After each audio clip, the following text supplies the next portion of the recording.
Hey guys, welcome back to the weekly DADCast. Hosting today the last episode of Oops, I Shat My Pants, starring our major guest here, Skylar, who actually told us that he actually has enough shit in his pants to play for not just himself, but also for Claude, who's also here with us today.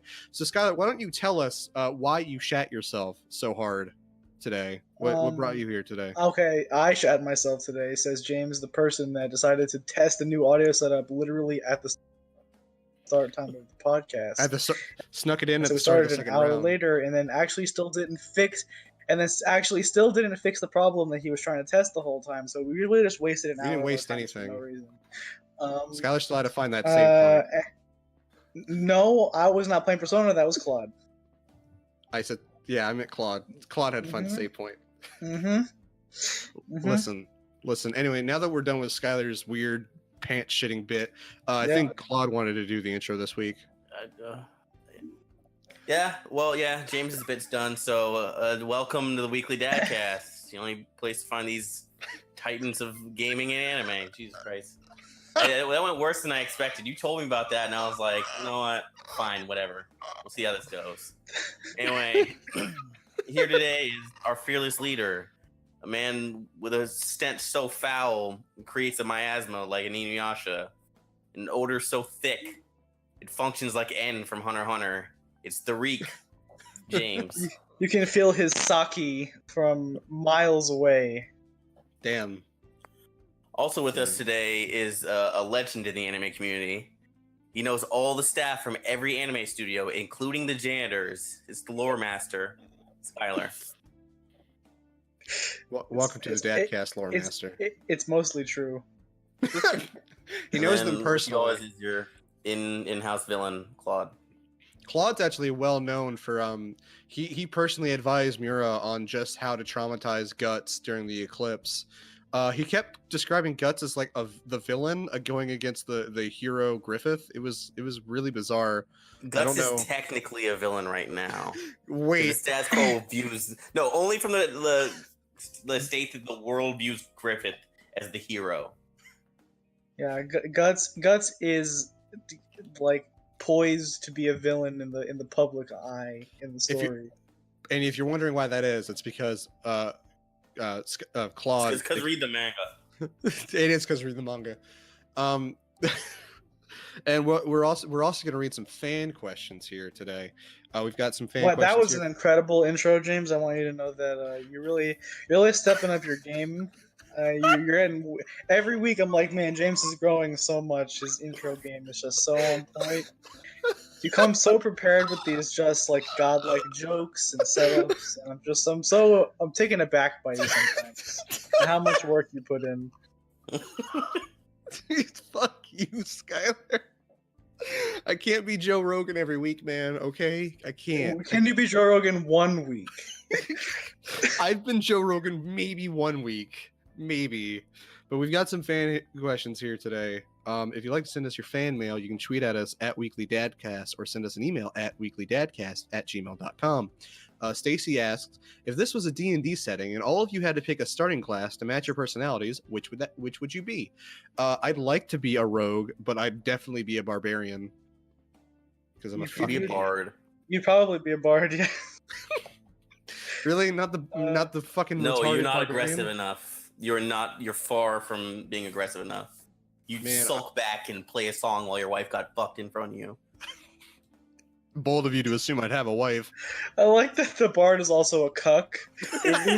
We've now decided that the bards are a cuck class, even though they have like the most charm abilities. Also, like, they're like people love them. I don't understand what this lore is. How else are you gonna charm all those dudes to fuck your wife? I mean, you think a normal person's gonna be able to do that? No, you gotta convince them. I think you really could just ask somebody, like, and they'll be like, "Sure, I guess." I don't think you could ask the average person to fuck your wife. What you mean? I could just do it for free? I mean, Jesus Christ. Well, what would your class be, Skylar?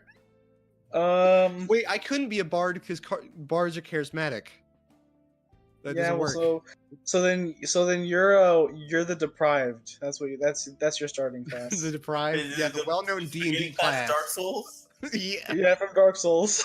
the well-known D&D class, the deprived. The deprived. That's you. You start off in your underwear and you got a stick. You got a big stick. The deprived Big class fuck is you. the best class in Dark Souls. Like, If you're without a good. doubt. I mean, I'm alright with Dark it's Souls. not that it's the best class. It's just that it's the class that starts you off at actual soul level 1, which no other class does. So people that do soul level 1 play run throughs, they have to do deprived because that's the only class that starts you off at level 1. Mm-hmm. But I mean, Yeah. deprived actually has really good base stats, regardless. But no, he doesn't because he starts off at level 1. It just gives you more options for like where you want your early leveling to go. Yeah. Yeah. So it starts you with good base stats because then That's you not can pick and choose. That's a very Whatever different is- thing. All right, so James is deprived. What are you, Skylar? I guess I like to be a sorcerer or a warlock. That's a fun class. I like my wacky, crazy spells. You can That be a stuff's wizard. fun. Yeah. Or sorry, I mean Yeah, a sword. Tell me about I mean, it. I At this forget. rate- I meant a sorcerer. That's what I actually meant to say. You're gonna be a I've- wizard when you're 40, Skylar. So I mean, you're already on your way. Because the difference in D&D is that sorcerers, wizards are like they learn the magic, and sorcerers have like the bloodline magic, and the bloodline magic shit is dumb, and I love it. Okay. Cause like I don't know, there's some fun sorcerer spell stuff you can get. Like there's like you can like have a specialization that's called like wild magic. It means every time you roll a natural 1, a random spell occurs. Like you literally roll a d20 and then you look at a big chart and it's like one of these spells happens to you. And some of them are like, useful and some of them are not. Like one of them is like that you start glowing for like the next 20 minutes. And the other one is like you literally can't speak. Or one time I turned into a sheep. So You play a lot of D&D, Skylar? I play sometimes with some friends. I haven't played in a while though. Makes sense. It's all starting I to used come play together now. D&D. I also used to play D&D. But, I mean, it would make sense considering, Skylar being the absolute perma virgin that he is. Look, Skylar, I'm just saying I got laid before you did. So I That wanna actually- be a excuse? rogue. Yeah, but I feel like the people that you've been with, it's not exactly like a you should be proud of. I'm not, but I mean, I still smash. I'm just saying that I got standards is what I'm saying. Do you though? Because you don't even know how to properly describe what a I'm blowjob gonna be a is. rogue because I will betray you. I like how James is out here saying that because I said a joke once. I don't know what a blowjob is. That's how all the lore works, dude. You say a joke once and it turns that's what it is. But yeah, All Claude, right. you'd be a rogue. You'd be a rogue Yeah. because you stabbed me in the back like an asshole. Not you specifically, anyone, depending on the. I the mean, nature yes, of him what happens. specifically, but also other people maybe. Yeah, it really depends on what's in it for me. Claude probably wouldn't need to be a rogue to stab me in the back. He'd probably just do it. It's the most fitting for that. Like a barbarian would just crush your skull, like Yeah. the mountain. Yeah, that's how that matchup goes. Mount should have lost that fight, but arrogance, He was too angry about his sister being killed or something. I forget. being raped, murdered, Yeah. and her children killed. Oh, that's I mean- right. Raped her, murdered her, killed her Killed children. her children. I Yeah, mean, is that really that big of a deal? I mean, if we're really thinking about the long run, you can make more kids. Not if you're murdered, James. Yeah. Pretty sure once you Mm. die, any options to do anything except to be a dead motherfucker go out the window. Well, Look, actually, it depends. Guts' If you mom was dead. if you get really on it in like the next 20 minutes, I'm sure you actually could just squeeze some shit out of there. I don't think that's how that works. I don't No, want to no. look it up. I'm sure you could. I'm sure you could do it. James, look into it. Your history is already questionable. Yeah. Look into it. let me look into necrophiliac babies real quick. Just like siphon it out a little bit. I'm sure it's possible. Yeah, get the turkey baster, just get in there. Yeah, Push you it out. just shove it in there. Yeah, just just shove the baster in, a turkey baster in there. Yeah, And then just just, get the like- turkey baster, dude. and then squeegee it out. Yeah, I mean, just do what they always say and don't breathe. Just get the turkey baster.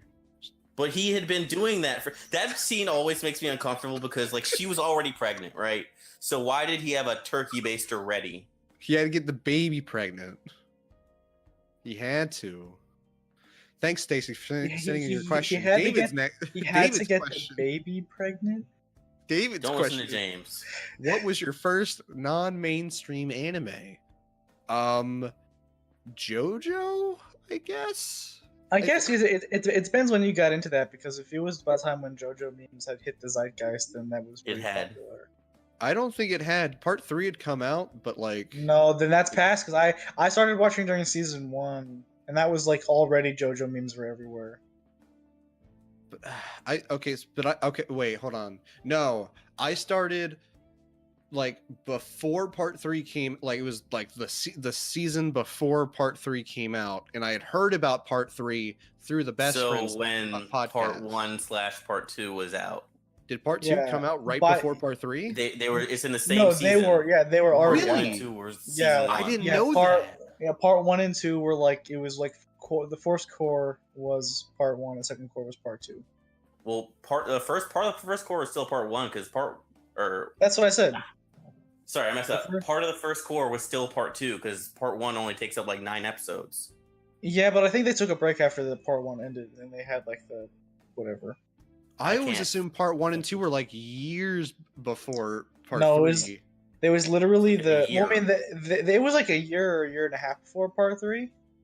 Okay, so I watched it before because I literally started watching JoJo when I first heard about it on the Best Friends podcast, and then like they started describing some of the shit Dio does in that latter half, and I'd say that was. I'd still say it was mainstream at that point. Like it was getting mainstream, but I'd still say it hit a point.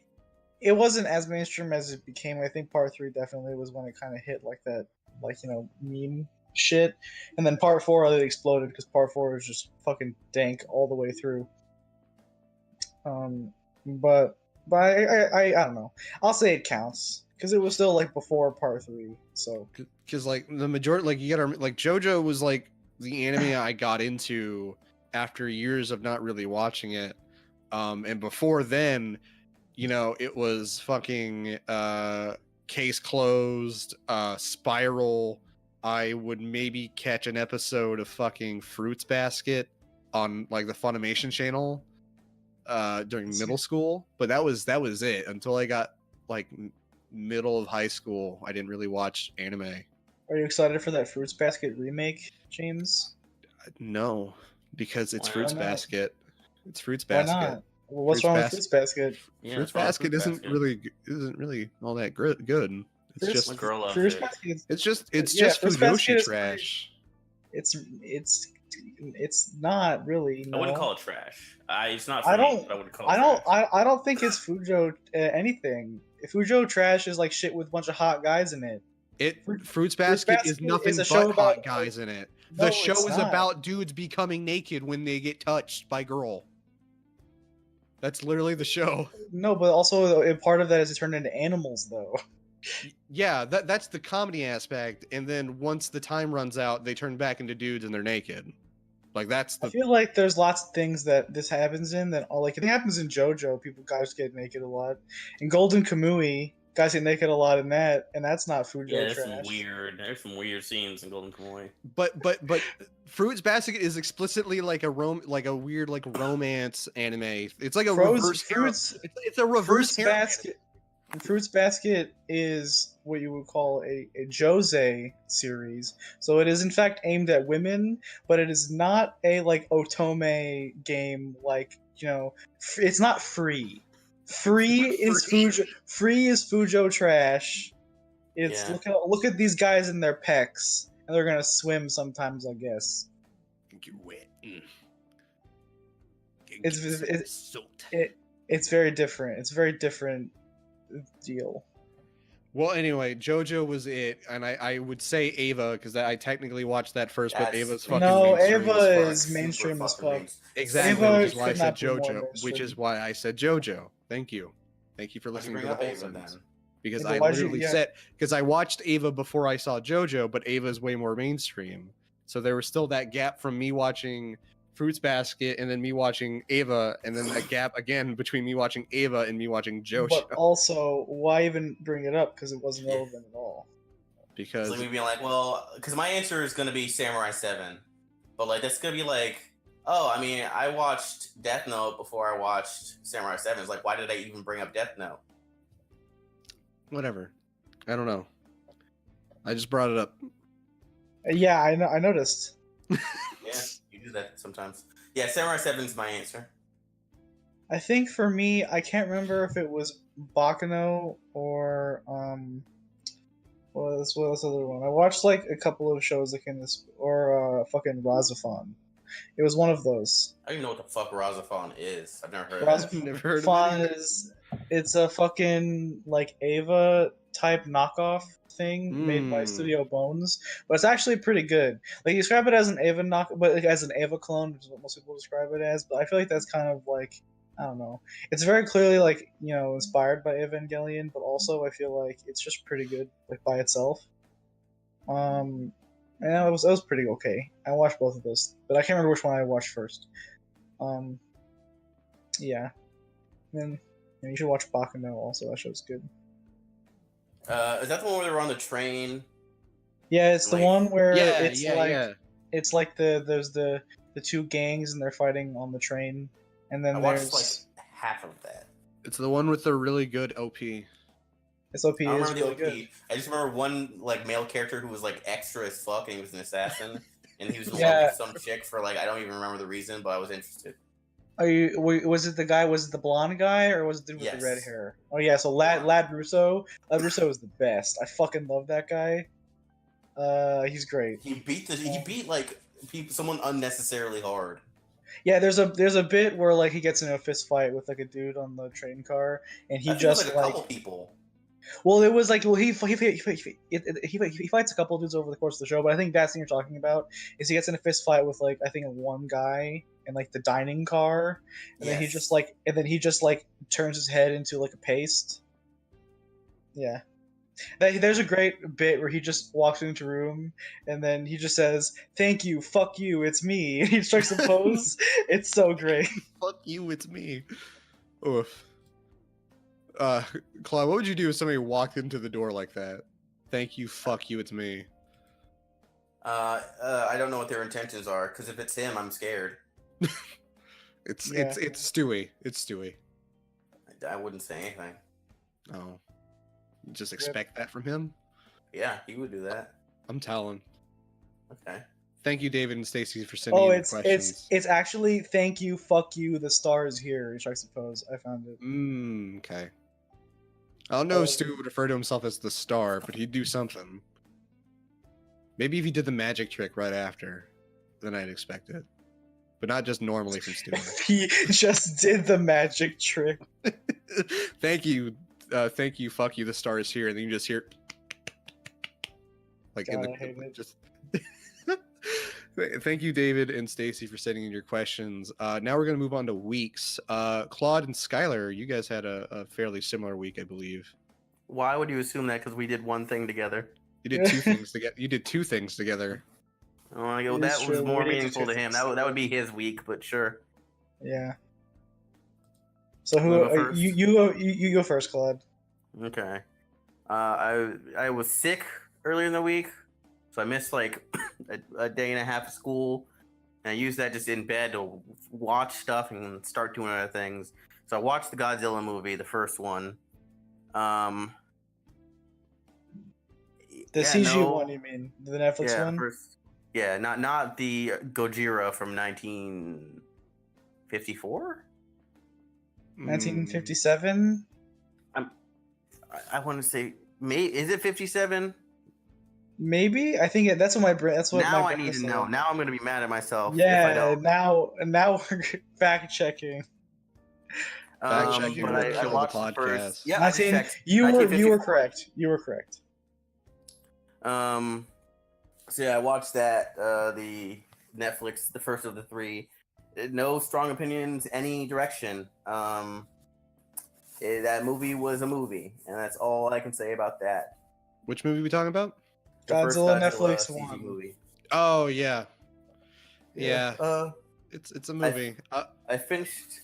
Well, how'd you like the twist? George told me about it Wow. like a year ago, and I didn't ever forget. What was the twist? What was the twist? I want to know now. Well, do you think you'll ever watch the movie? No, I don't, because that's exactly what I said. I was usually gonna watch it. I was like, I don't see myself going back to Netflix anytime soon. So tell me. All right, anyone here who plans on watching the Godzilla Netflix movie, just skip forward like 30 seconds. I'm not gonna talk that long about it. Yeah, basically, it's only the twist in the first one of 3 movies, so even no one cares. Yeah. So basically, what happens is Godzilla fucks them over, and they leave on spaceships, and because of like light speed and all that, like 20,000 years pass. Yep. But for them, the people on the ship, it's only been like 20 something years. All right, I'm gonna expedite this. Shut up! This is my week. And then they go and they fight Godzilla. And when they kill him, they're like, maybe there was more Godzilla because that's not the same Godzilla. And then the mountain behind them erupts, and a Godzilla that was like 5 times the size of the one they struggled to kill shows up and fucks them up, and the movie's over. I believe it was actually 10 times, but yes, it fucks them over. Whatever. They didn't say a size. I had to guess. That Godzilla is so big. When he roars, it literally just sounds he's being bass boosted. It's ridiculous. It sounds like a deep fried meme. Yeah, actually. And I'm pretty sure like there's lightning just erupting from him constantly. But yeah, that sounds kind of cool. It's kind of cool. I think the second movie is a bit cooler because of how they interpret a thing, and some stuff that goes on. But the first movie is kind of iffy. The third movie I think is the weakest one, because that's what you want to hear. Yeah, the third movie is the weakest one because of unfortunately because of the Ghidorah Godzilla fight scene. It's the worst King part. Ghidorah, you give him the title he deserves. I'm not gonna give that one the title. It's not. He's the size of a planet. This Ghidorah is not the size of a planet. How big is he? Is he bigger than the normal King Ghidorah? He is a long dragon. Like he's a long Eastern dragon. Thank you for that fantastic. How big is he? He's a long dragon. No, like he's not. He's long enough to. You never actually see his full size because the 3 heads never. Is he bigger than King Ghidorah from the regular Toho movies? I don't think so. No. All James, you see is what? If he is able to fight the Godzilla that I saw at the end of that movie, the first movie, he is multiple times bigger than King Ghidorah from the Toho movie. No, because the only reason he's able to fight that Godzilla is because that Godzilla can't touch him. I've seen images of like this King Ghidorah like wraps around the new Godzilla though. Yes, he does. That's what I've seen too. Because it's just like 3 Eastern dragons wrapping around that Godzilla. But he's still bigger than the regular He's still King Ghidorah. Much bigger. Like significantly so. He's longer, I guess. James, what the? You're a fucking retard. Because I saw the movie, guys, and guess what? That Ghidorah is super disappointing because he doesn't do anything. That's not the question we're asking you piece of shit. And I'm telling you, he's not. I said, is he bigger? You're like, well, he's longer. Yeah, because it's not like you don't ever see his full body. You just see 3 long necks. He's so big that you never see his full body. Thanks, James. You don't see his full body because they could just come out of weird portals in the sky. That's it. It's the size of 3 fucking DBZ dragons. Is the head bigger than the regular? I don't know what the regular looks like. So you never see? Oh, never mind. You don't watch. This argument is this conversation is the dumbest. I watched Animal World also, which is just kaiji with some weird. Yeah. I thought there'd be more clown shit going on. It's just they added it for flavor text They did, which I thought that movie was gonna end with him doing that. I didn't know it was literally just gonna be kaiji, but yeah, it is. So I mean, either way, it's a good movie. I enjoyed it thoroughly. And they're apparently gonna make more to adapt like the rest of kaiji. 'Cause that's only like the first game, right? It's like just our yeah. There's still like the fucking slave game or e-card.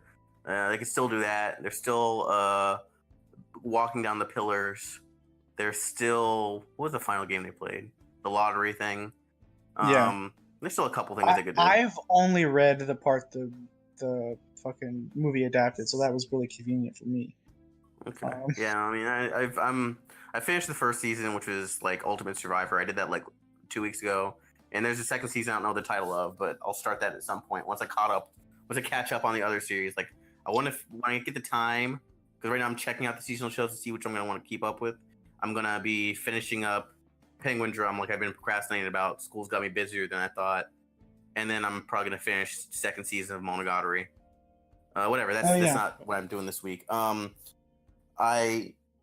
Due to conversations in the best friends chat, I have kickstarted, or well, not kickstarted, jump back on my second playthrough of Persona 5.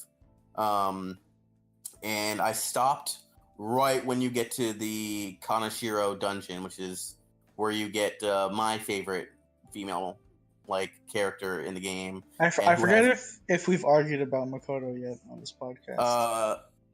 Let me look at our list of waifus.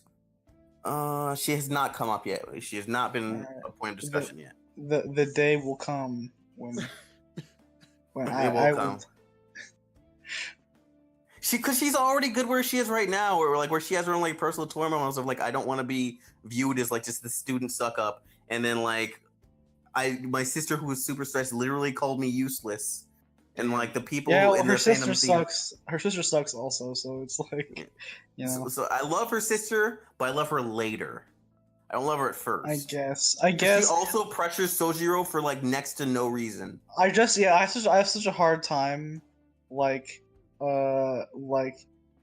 getting past that, where she's just hey Sojiro, your adoptive daughter that has lots of problems and all that shit, and was betrayed or run by her family and was abused. Well, I might just take her away from you for information that you don't have.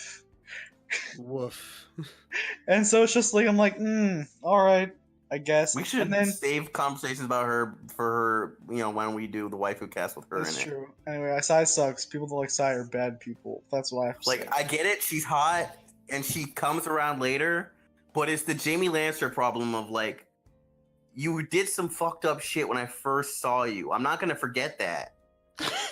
I'll forgive you as a character, but I'm not gonna be yeah, she's my They should add a Sai romance route. Yeah, no, absolutely not. In fact, add it just so I can say no. Can't come soon enough. Add it specifically so I can say no. She's oh, MC, you're so hot.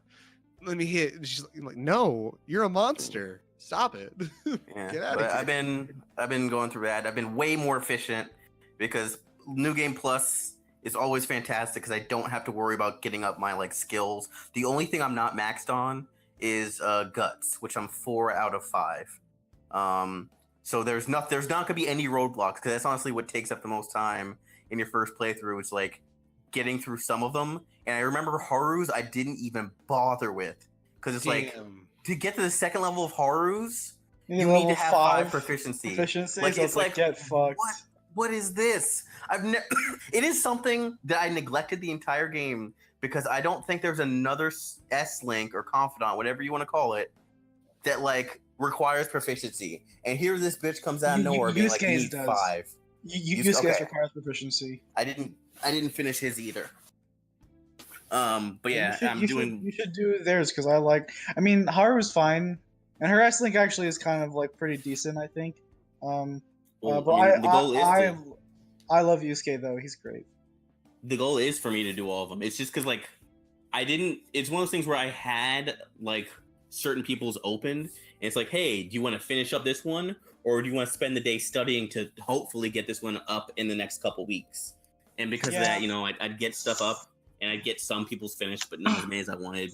But playthrough 2, I'm making great time. I'm on the 3rd dungeon, and I have both.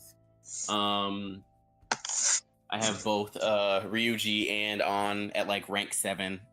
The way it's gonna be that I'm gonna be doing this is immediate priority always goes to party members. Then secondary priority goes to Kawakami, and I don't remember her name, but the fortune teller, because they have the greatest support ones involving overworld because it helps you give you time and deepen bonds faster. And then after that, literally whoever else I want. Yeah, Chihaya is underrated S-Link in that game. Yeah, also her voice actor is dead. I don't know. I didn't get to explore Chihaya too much. What does she actually Like, how she helped you with overworld stuff? She The basically only makes thing- it so that you level up your S-links faster. Yeah, Really? you can deepen Okay. bonds with people faster. That's the only thing I knew about her, and I was like, she is instantly like gonna be one of the first people I work at maxing out. That's not a party member. Her and Kawakami, because Kawakami, makes you all that stuff. Yeah, It and, takes you know, up your time. And best girl too. And thank God that she was one of the people I finished with a max S-Link in the first game. Because you can just start off- use her thing. Yeah, her right? massages are instantly unlocked. So it's Yeah. like, okay, sweet. I went to Mementos. I still have my knights. They still belong to me off the bat.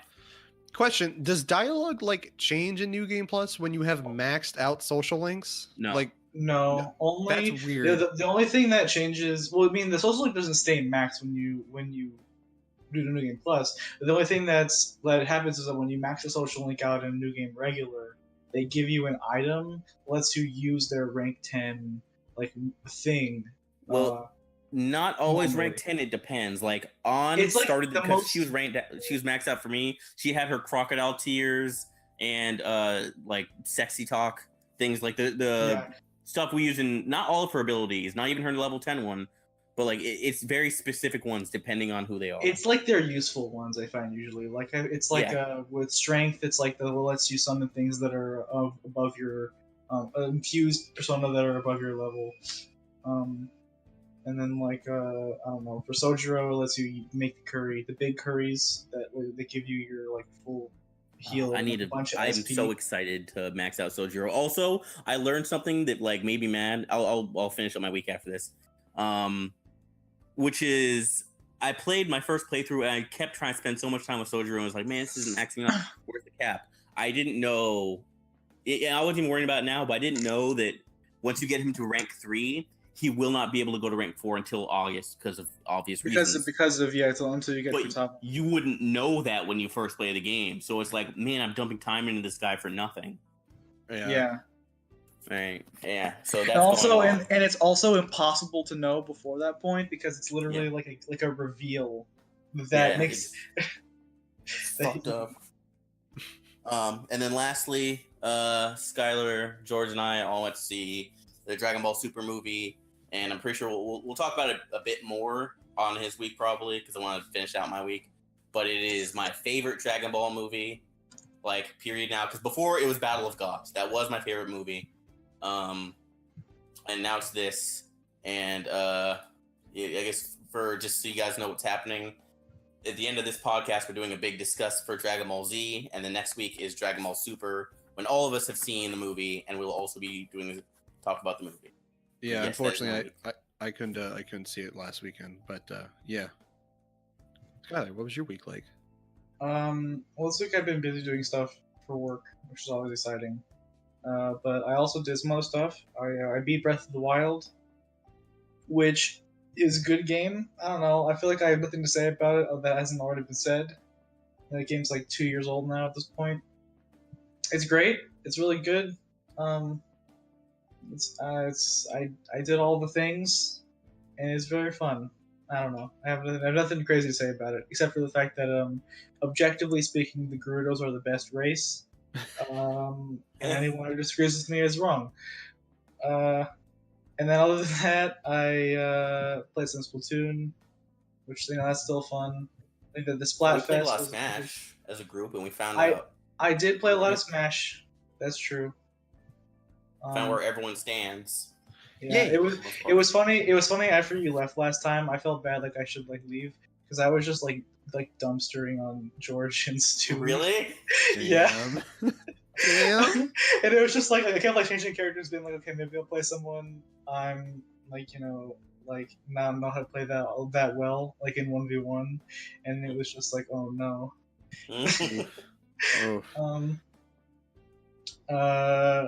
So play some Smash. Aside from that, I guess we saw the Broly movie. I guess we'll talk about that more super in depth whenever we do the big discuss on Dragon Ball Super. I'll just say that that movie was great. And I've literally never seen a movie before that had less plot in it.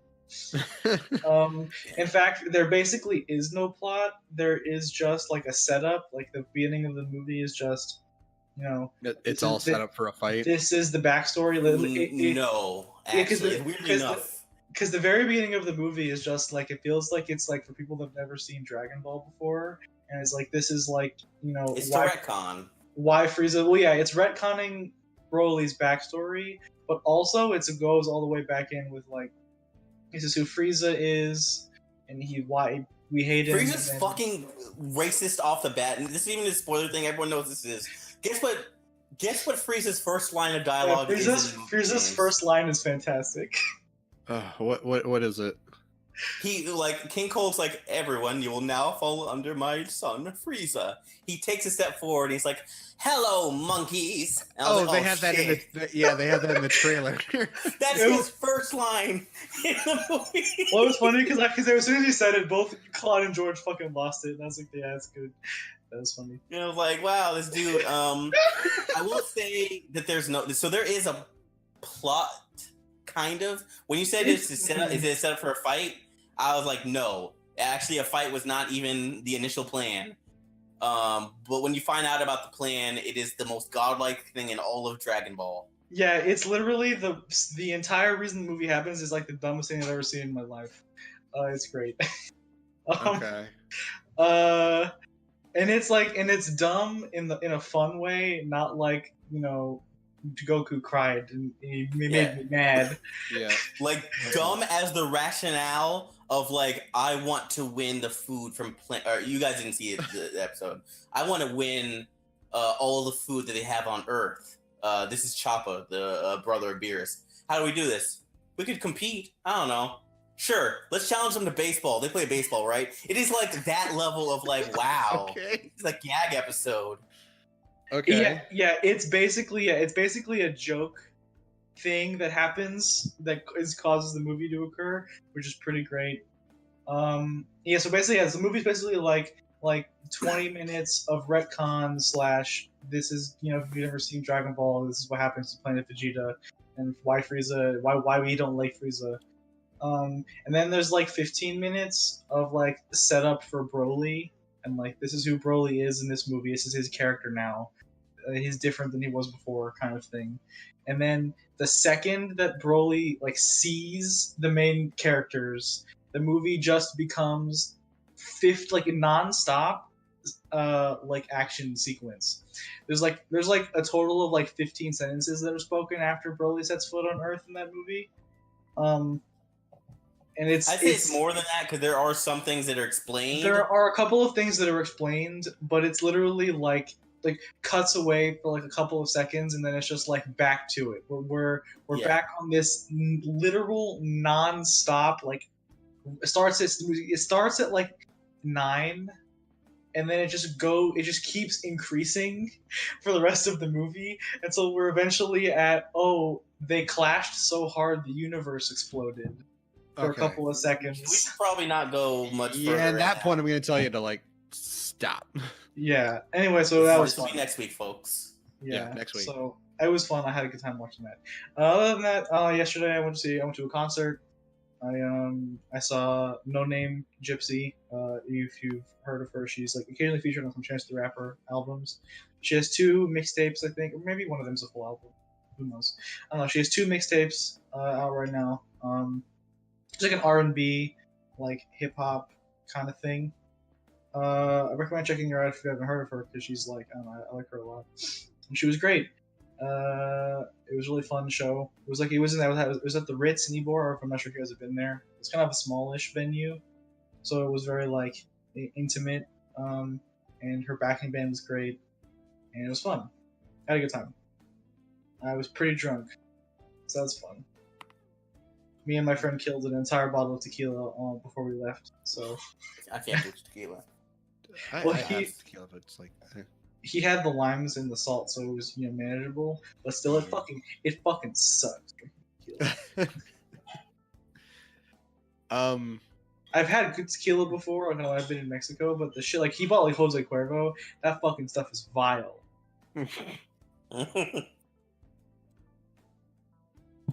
Anyway, that was my week. Damn, Okay. you forgot the one thing we finished. Oh well, I mean, yeah. Wow. So we did finish Wow. Hunter. We did finish Hunter x Hunter. this week also, which is why I'm sad. Just I thought we were gonna do the spoiler cast on it when I finished it, so it would be fresh. But really, everything the last arc is like, you know, some stuff happens in it that's cool, but like the vast majority of it happened like weeks ago. Yeah. Yeah. I mean, we never said we were gonna do it as soon as you finished. It just kind of unlocked that. Yeah. That possibility. But Hunter x Hunter is really good. That show's good. I mean, we've already basically had a spoiler cast on it. So like at one point, we just Not really. we talked about it for like we talked about Chimera Ant for like 20 minutes that one time. Yeah. All right. Yeah. Now, Skylar, question: do you agree with my sentiment that it's the greatest shonen battle anime of all time? I do agree with that. What I don't agree with is that you don't like Killua, and I think that you're wrong. When did I say I don't like Killua? You said you didn't want to put him as a top 3 character because you feel like his character arc wasn't important enough for you to do that. Oh, well, yeah. But it doesn't mean he's a bad character. He's just not my top 3. He's like top 5. It's like 4 or 5. No, but the explicit sentence of like, yeah, his character arc isn't like enough for you to warrant him being better. Like you thought his character arc was fine, but nothing like special. No, I didn't think it was particularly special because his whole thing is just like, oh man, I don't really know what to do on my own. I guess I'll just follow God around. All right, I'll let Skylar handle this. And then he decides that he's got to go save his sister. And he's like, okay, that's nice. He's a good brother. It's really cool. I really like that arc where he's saving his sister. That whole arc where he's trying to, he's got to go around all of the fucking rules and shit is actually really cool. I like that, especially that last scene where he explains the last rule. That's a good scene. But I mean, as a whole character, I was like, I don't really. I mean, I guess it's because it depends on how much the what do you call it? What's the word? The way that the arc and not relates to you, but you identify with you or whatever. But how much you like the idea of the arc.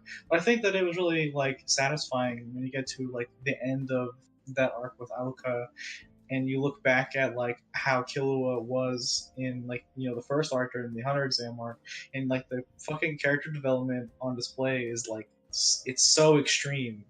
And it's so natural over the course of the show that it was just so satisfying in that moment. I'm getting a call. Just it's save time. What? Oh, we're filling for time. Yeah. So real quick, Claude, I want you to. How many fingers do you think James has put up his butt? Maximum. What do you think his record is?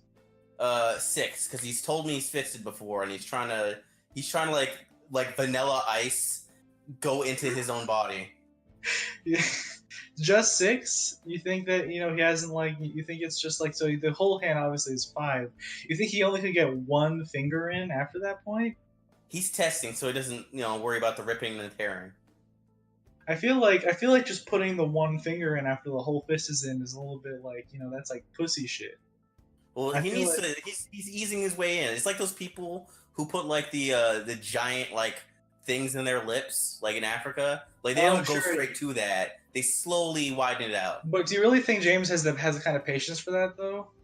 If the man's able to fist his own ass, I feel like he'll.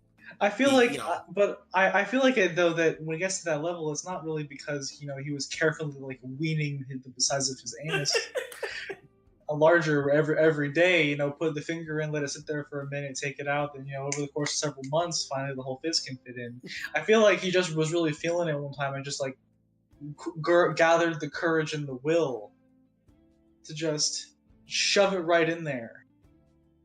I don't really, that's my impression of James. So I don't think he's habitually widening his whatever you want to call that. I'm uncomfortable saying anus. Yeah, I want to say that word out loud. You said it already. We've had an actual 2-minute discussion on James and his willingness to slowly or quickly widen his own anus. Speaking of anuses, my little brother's an asshole, and I have to go get him McDonald's because my mom just doesn't want. Gotta get the boy his tendies. Yes, actually, because he only eats chicken nuggets. Fucking... Wow. So, okay. So my week was fairly simple. I wanted to talk about Warframe a little bit, but I don't have time for that now. I played fuck you. I played some Smash Bros with Stewie and Claude. Stewie and I really evenly matched. Although I did win a couple with Richter and Crom. What else? Fucking Promise a character for degenerates, I've decided. Says the guy who plays the foot fetish character. I don't play. That's Claude. Stewie. I do not play Corrin. Stewie plays Corrin. I don't know. I saw you play Corrin once. Okay, that means I main the foot fetish character. Yes. If you touch the foot fetish character, you main them now. That's it. I basically main Ganon, actually. Whatever. I hate it so much. Anyway. And I don't think I'm gonna continue with Hinamatsuri for right now. Wow, I do have to ask, did you get to the episode I was talking about? Yeah. Did you get to the scene? Yes. I mean, what scene? Because it happens, like you said, episode 5? I said episode 6. Oh, at the end, when she gets the new home.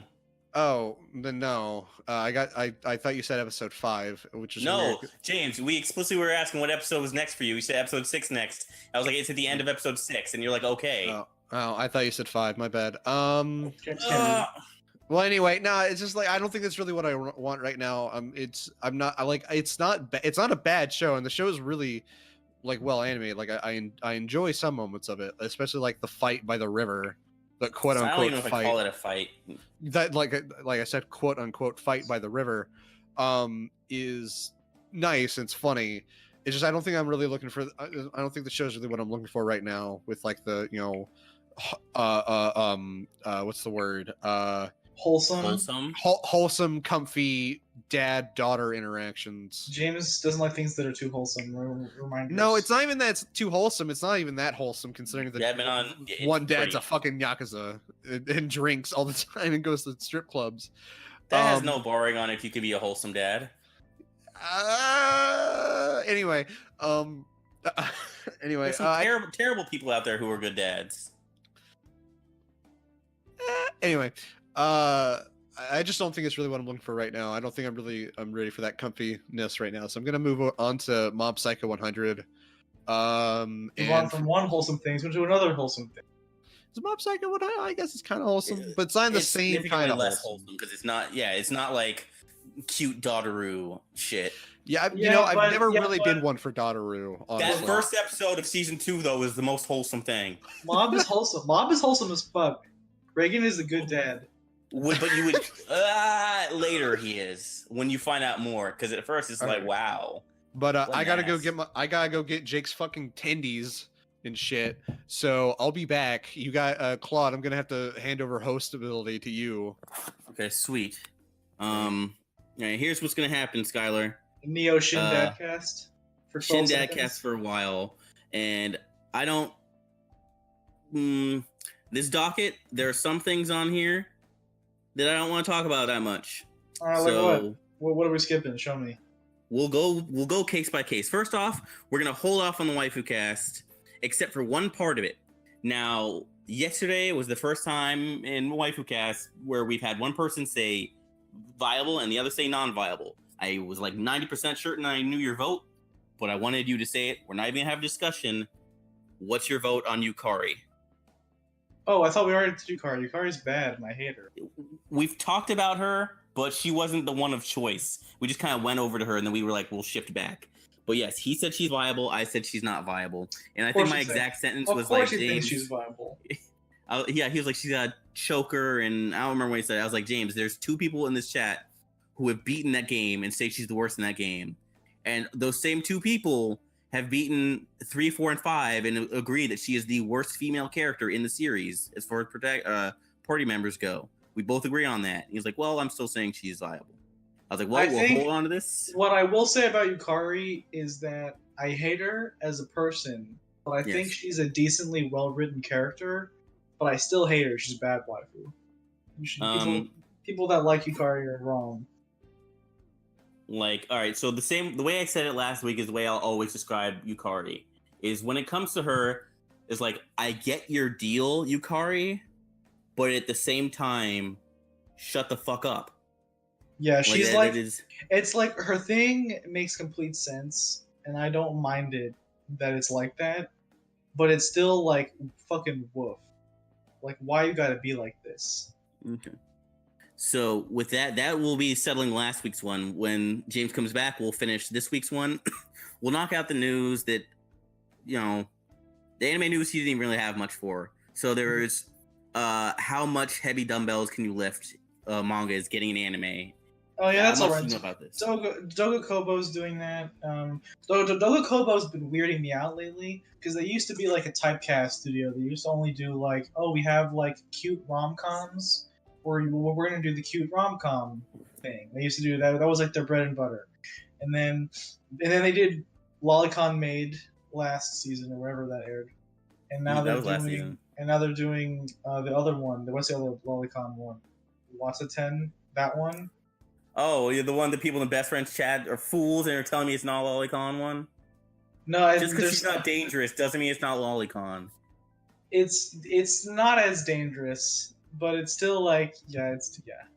They refuse. Tell Kane. No, wow, fucking name dropping, calling you out, fucking channel mod of the Eastern Media. I guess so. On the Super Best Friends subreddit, Reddit. Discord. Yeah, I guess I fucked that up. I'm very passionate because I fought with him like 3 times about it. I didn't even think about it. It's not his real name, at least. It's just what his username is. Okay. Well. That's funny. You'll know when you talk to him, if you talk to him, anyone listening. And then now that's now they're doing this other thing. This like, I forget what the fucking thing is called, but weightlifting thoughts. How much heavy dumbbells can you lift? I forgot the actual name of it. Now it's literally just like a titty manga where they okay. and then it has like weightlifting tips and stuff in it. Now only one of them is a thought. The main girl is not. She was super slim last year, and she's not fat, but she's getting kind of plump in like certain areas. She doesn't like it, and she's like, "But I want to. I love eating. I just need to work out more." So at first she's like, "Oh man, there's muscle heads everywhere. I don't want to be here." But then she kind of gets talked into it. The other girl, who's like one of the, I don't know if she's student council president, popular girl, she has a muscle fetish, and that's why she's super down with the gym. She's a thought. I've only read like 6 or 7 chapters, and each one does a different workout. I'm like, hey, here's an example of a workout. Here's how to do it, and it showed the girls in like very detailed poses of like, hey, here's your jerk off material. But I do like the main characters like, why are you showing her like this? Was it just an excuse to show her like this? Yeah. And it's it's entertaining. It's an ecchi comedy about working out, and there's a sweet brown girl. Yeah, that's the best part. That's the best part of the manga. Yeah. So. It's whatever. This is a thing that's happening, I guess. I don't really have any strong feelings about it, other than I think it's weird that Dogakobo is doing a bunch of like they're trying things. I was worried they were just gonna become the Lolicon studio because they did 2 shows in a row. Yeah. And now they're breaking the streak, so that makes me a little bit happier. What if you heard they were doing Tiny Evil next? Yeah, for on the TV. I don't know if that would be allowed. Yeah, because that would be. I'm not sure how much of that you've read, but would not be allowed. I've read none of it. I only found out it existed like a couple days ago. But yeah, moving on to the next one, we have Märchen Mädchen. So this is something I didn't know. I thought the show was done. Apparently, the final 2 episodes. Is it not done? No, the final 2 episodes had kept getting delayed, and the most recent update for it is like the final 2 episodes will be coming out, quote, April or later, unquote. Yikes! I thought it was out because the Blu-ray came out.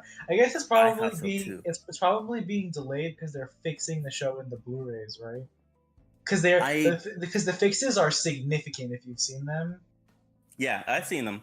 No, now here's the thing about the Blu-rays, which makes me be like, maybe that doesn't necessarily mean it's out. Unlike us, where like, where when we get it from that's like right, the because they're actual releasing it distributors. volume They by do, like like- 4 episodes at a time. Yeah. Yeah, so that could like be like okay, yeah, maybe the volume 2 Blu-ray is episodes 3 or 4 through 8 or 4 through 6 or something like that.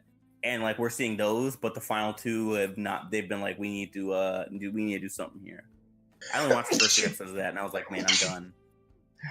Yeah, of what? Of what was the show called? Märchen Mädchen. Märchen Like, when it was Mädchen? coming out, I I saw the didn't first see. bit. I didn't see any of it. I just saw the meme clips of like the quality shit.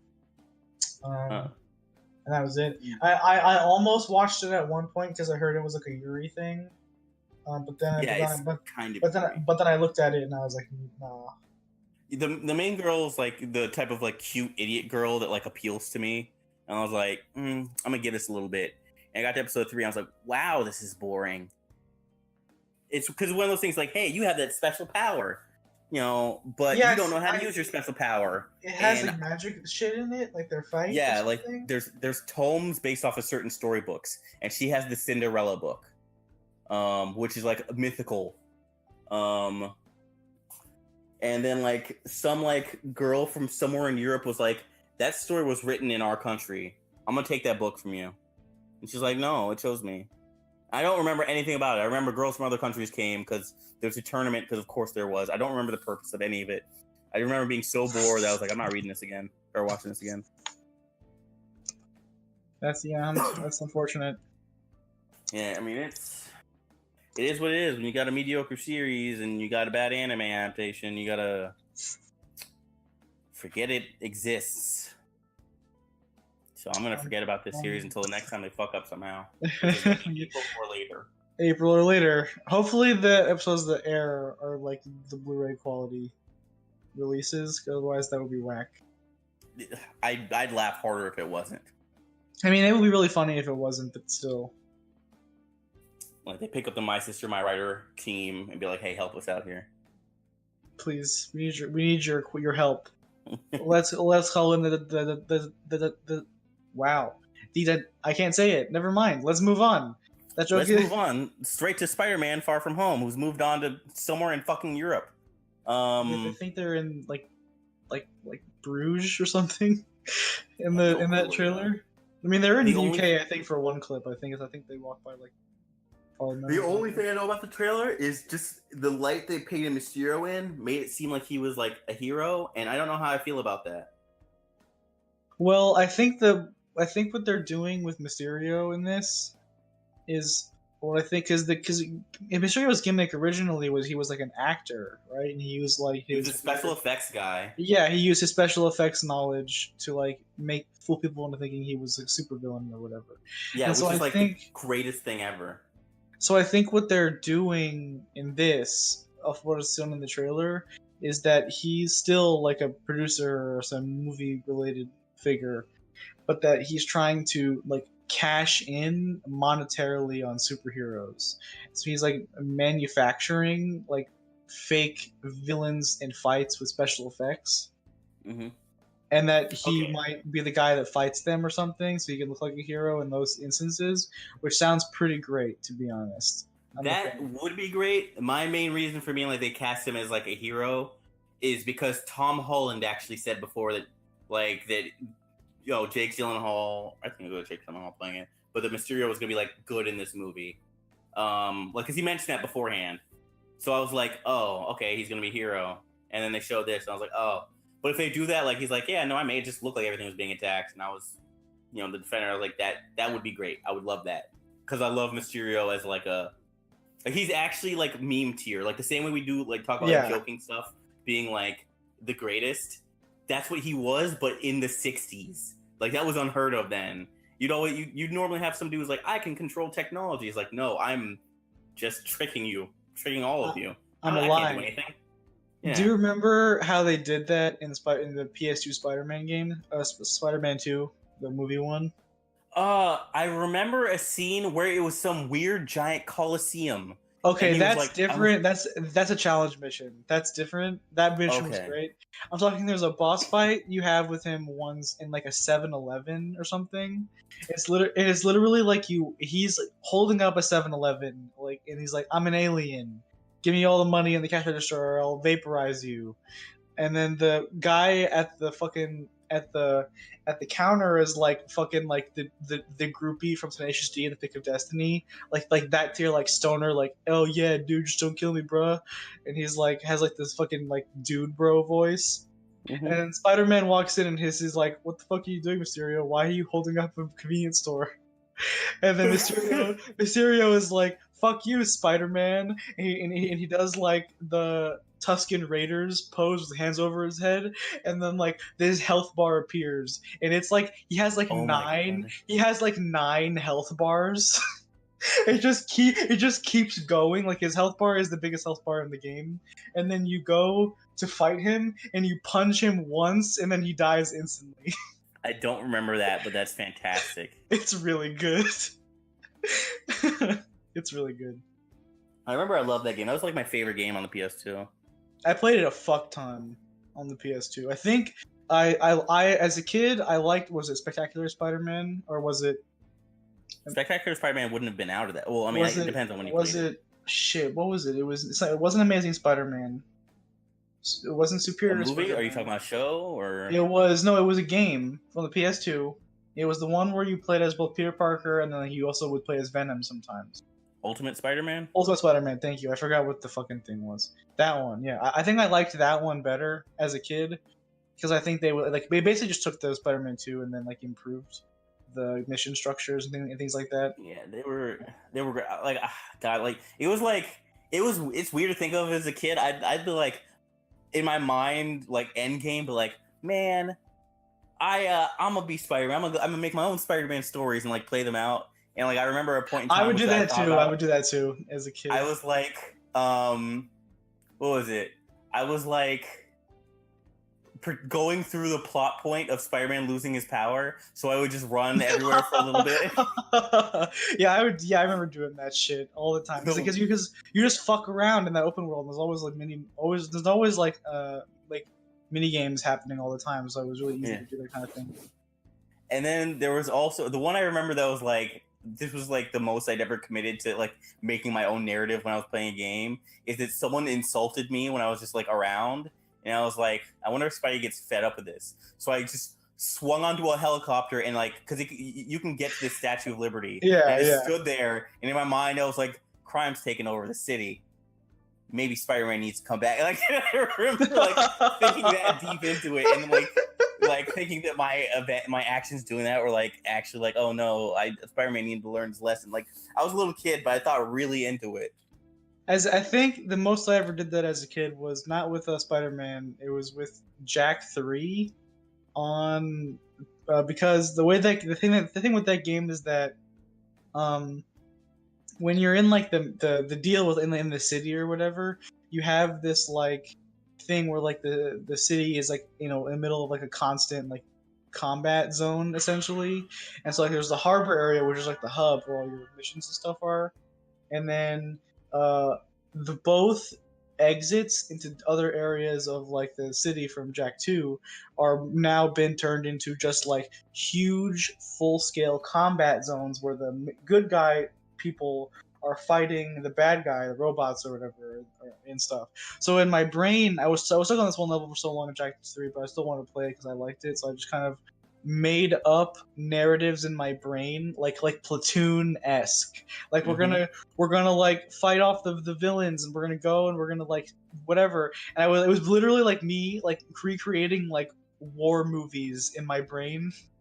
We're like, this is my squad, and we're gonna go do a mission.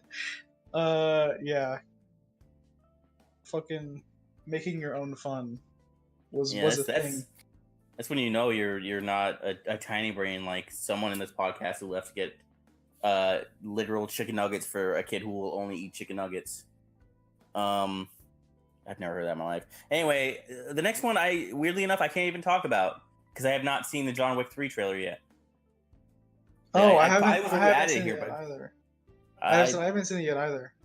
We'll move on then. And I guess this next one, James had all the information for this next one. Unless you have something going on with Machinima, because a lot of their videos got like deleted, taken down. Okay, know yeah. anything So about I did read up about this. I saw it. So yeah, all the videos except for a couple of them were taken down off the channel. So there's a bunch of funny, posts you've seen people talking about like a couple of episodes that are left because they're just random shit, like the fucking like random like Minecraft LP episodes or whatever are still up on the channel. that? Oh, It's pretty, yeah. So but apparently what it is, I'm pretty sure is, oh sorry, well and this did happen, but is that they were recently bought out by Full Screen Entertainment, which is the parent company that owns Rooster Teeth at the moment. Mhm. So what I'm assuming that the reason for that is that they just wanted to buy the name Machinima so that they can attach that to the stuff that Rooster Teeth is doing, the Rooster Teeth animated, what do you call it? There's animated shows and stuff like RVB and fucking Ruby and like Genlock or whatever that new show is. So I think that's what they want to do. The thing is they want to like have the name and then attach it to something. It's Sorry, like quick the side Fire note: season. is the current season of Ruby done? I don't know. I have no idea. Because I want to finish that and see how bad it is. So I far, think- it's not been as bad as the last season. I It's think not great. I think it is done. I think I heard that, but I don't have any idea. Yeah. So that's what happened with Machinima. They've been dying a slow death. Over the past couple of years. So this was inevitable. This was inevitable, I think. For a while, they were basically a channel that would just literally all they had going on was posting the best friends, like their Machinima episodes, and then they stopped making those after like a couple of 2 years ago, I think. So they just had nothing. So that channel's already been like just basically dead for more than a year. So, it's crazy because they were so big for so long, that channel. I remember watching a bunch of shit on Machinima back in the day. And so I said the archive of stuff is gone. Like Freeman's Mind used to be on there, and like RB and the Chief. And Forgot about RB and the Chief. fucking what was the shit that Lyle McDouchebag used to do? I forget what that stuff was called. I don't know. I've only ever really noticed Lyle's stuff like when he was doing stuff with Oni and G. Yeah, he used to have a show on there that I forget what it was called now. Okay, so it is not done. There is going to be an episode 13 that comes out January 26th. Okay. But I don't know. They're usually, the last season was 14 episodes. This one has 12 out right now, so yeah. Okay. So So you finish that and tell me how we're gonna do a spoiler cast on it, me and you. Oh, So, does that mean I have to watch it? I guess I should watch yeah. it. Okay. I'll watch it with you. I'll pain train that with you. I'm just gonna skip volume 5. Yes. Can I just skip volume 5? You can do whatever you want. I actually thought about it and I was like, I don't want to watch that again. Yeah, exactly. I'm sure. I mean, it's funny because it's literally like an hour and a half long. It's Like- longer than that. Is it? I'll maybe it go is through now. the- I remember that the first two seasons of Ruby were they were like feature length, so you could watch them in like 2 hours. Okay, let's see. I'll just go through the episode lengths. So volume 5, episode 1. Jesus, this is a lie. Okay, episode 1, 23 minutes. Episode 2, 21 minutes. 3 is 1835. 4 is 1615. 5 is 1658. 6 is 1737. 7 is 1248. 8 is 1518. 9 is 1507. 10 is 1926. 11 is 1605. 12 is 1443. 13 is 13 is 1528, and 14 is 2429. God damn it! You got that's like 2 movies. That sucks. I don't want to watch that. It's fine. Perfectly fine. It'll be even better because you'll go into season 6 not knowing anything, but also not caring that you don't know. Yeah, I actually because I know some things. Um, oh, sorry, I'm getting a message from my father, so I gotta do this thing. Give me 1 second.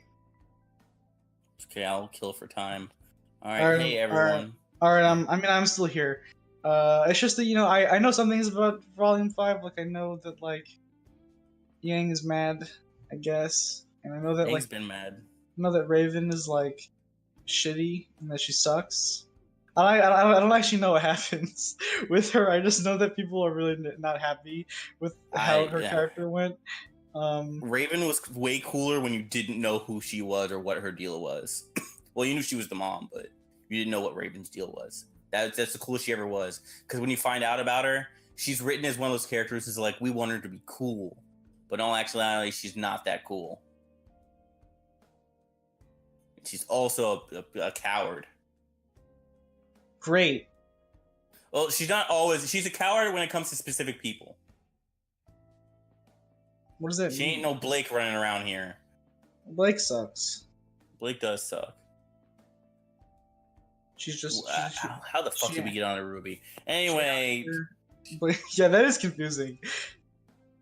Okay, so Bethesda banning shenanigans with Fallout 76. I don't know if you saw this, but basically there was like a dev room that they did not remove. Yeah. Multiplayer version of the game. Which they never do this. They always have one. This is always a thing.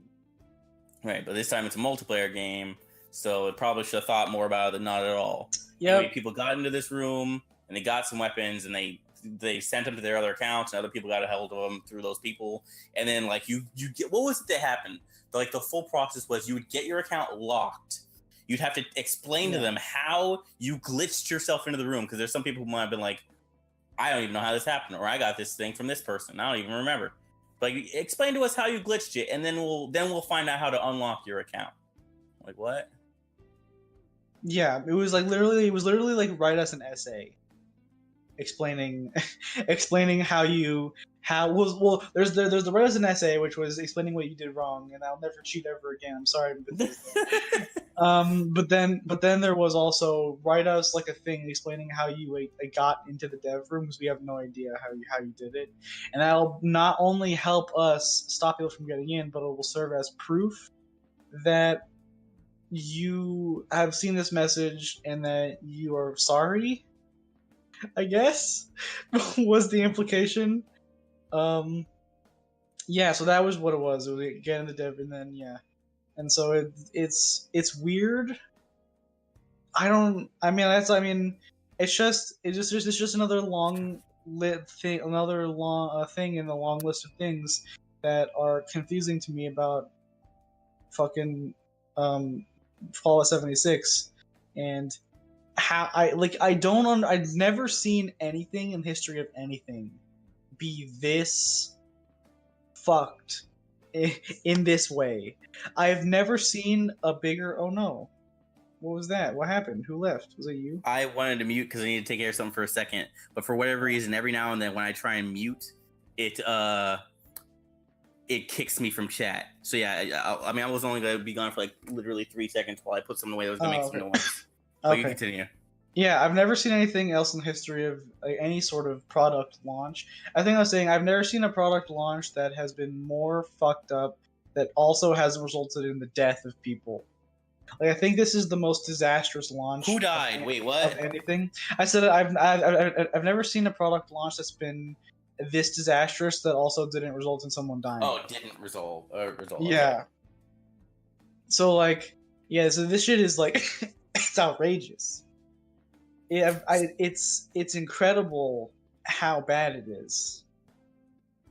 This whole situation, it just keeps getting worse, and it's almost to the point where I'm in disbelief that every week something happens, or and sometimes multiple times a week something will happen, and the game's been out for like a month and a half. It's insanity. It's like, what is how is it this bad?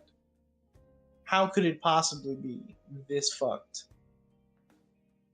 I don't know, and Like, I really want to know what's going to happen with their next product and how many people who were like diehard Bethesda fans, Fallout fans, are going to still jump to their next product. Yeah, man. I'm thinking the same thing. It's like, who the fuck is gonna? Because the thing is, they've already said that they don't give a shit, and they're gonna fucking keep the whatever the engine is called, the Crate engine, I think, for whatever the next game is, Elder Scrolls 6. And it's just like, you can't now. It's the fucking well's been poisoned. People are out here and they're looking at it and they're like, you know, you can't now. It's all been ruined. Unlike Dragon Ball Fighters, which despite its shenanigans going on with, I'm guessing Shueisha and Toei, it's got to be Shueisha now at this point. I think we've established that it's Shueisha. You guys were mentioning before, like week 1, we didn't have enough information that was Toei, and I was like, it could be someone else. And then someone was like, hey, Shueisha, like Toei right now, like the rights as far as like a lot of the media for Dragon Ball is in Shueisha, so they're more likely slightly, but whatever. Yeah. So Dragon Ball Fighters confirmed to have a season 2, and the first character they've announced for the season 2 is Jiren. Surprising nobody. Yeah, surprising nobody. We didn't like. I didn't know for fact. Like I figured there'd be a season 2. I didn't know for fact when it would come out, but it would not surprise me that Jiren would be among those characters. And the only part of that I'm not happy with is the fact that like that game is beautiful and Jiren has the most boring design of anyone in the entire His design series. is so boring, and none of his attacks are even like flashy or anything. So it's like he's just gonna look like shit. And not he even literally just like opens his eyes slightly wider and you're getting hit like multiple times at a speed that you don't see. Yeah, so it's like the artists are gonna have their fucking work cut out with Jiren to make him visually interesting, which is crazy because that game looks amazing otherwise, and they've been handed a character that I think is gonna be difficult to make look cool, which is insane. That's a testament to how fucking boring Jiren's design is. Ugh, God, fuck him though. Maybe they'll give him some cool energy effects or something. I don't know. I would hope. Even that, because what was his name? Topa? The other god, the one who was like from the number 2 from that universe, who is a candidate to be God of Destruction. He's way more interesting.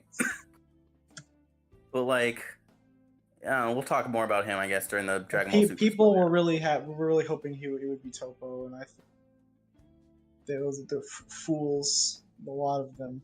Yeah, I mean, it's not the right choice, but it would have been the right choice. Because you get these, you also get these poses about Justice too. He's like not far enough. He's not far away from being like a member of the Ginyu Force in terms of goofiness when he wants to be. It's true. He also has a dumb, stupid mustache. So he does, but that's fine. Guilty Gear announced their 20th anniversary edition, which I didn't look into, so I'm hoping you know what it is. I do know what this is. I think they announced this was going to exist a couple of weeks ago, or maybe months ago. I don't know. So what I'm pretty sure this is. I'm going to fact check in a second.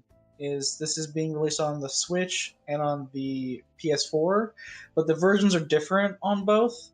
I think the PS4 is only getting Guilty Gear 1. And the Switch is getting both Guilty Gear 1 and Guilty Gear Accent Core Plus R, which is interesting to say the least. That this, because I would want the PS4 to get Plus R, since you know I have a good controller for the PS4 that I use for fighting games. And Plus R is in Guilty Gear 1 is whack. Like nobody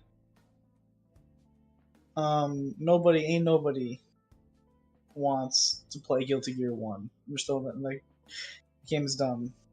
It's very much the Arc System Works thing where they put out the first edition of the game and had no idea really what they were doing, and so it's really weird.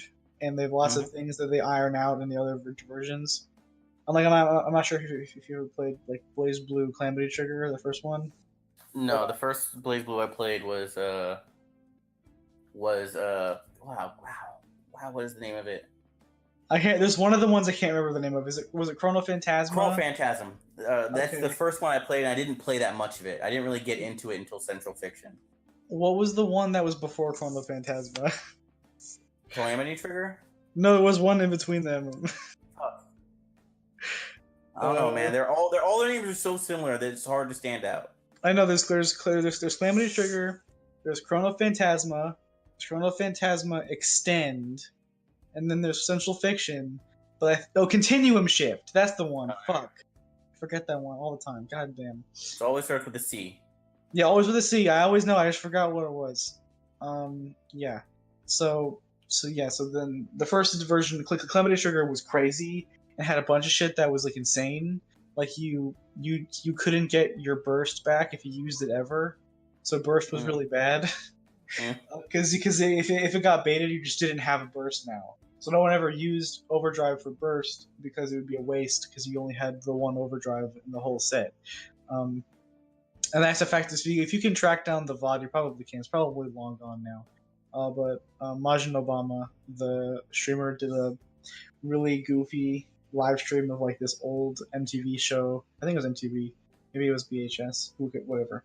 Where it was like this game where you had like determining whoever was the ultimate gamer or some shit.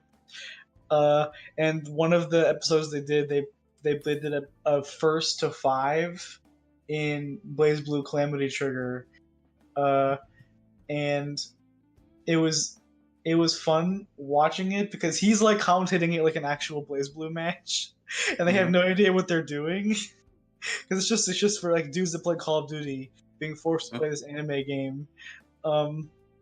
And it was really funny. There's a really amazing moment that I think just it makes me laugh all like whenever, because it's just it's a bit where it's literally a guy is like hit with a projectile from like full screen and then bursts for no reason, so loses the burst and then gets hit again right after it and dies, and it's just like and he just like stopped the fucking replay and then just cut and looped it for a couple of seconds and then put like this like sad like Destiny's Child song over it and it fucking killed me. Yeah. You know, I have no idea how I got here to this tangent, but Calamity Trigger's whack video game. Oh, we were talking about Blaze Blue, or not Blaze Blue, Guilty Gear 1. Yeah, no one wants to play Guilty Gear 1. The game is broken.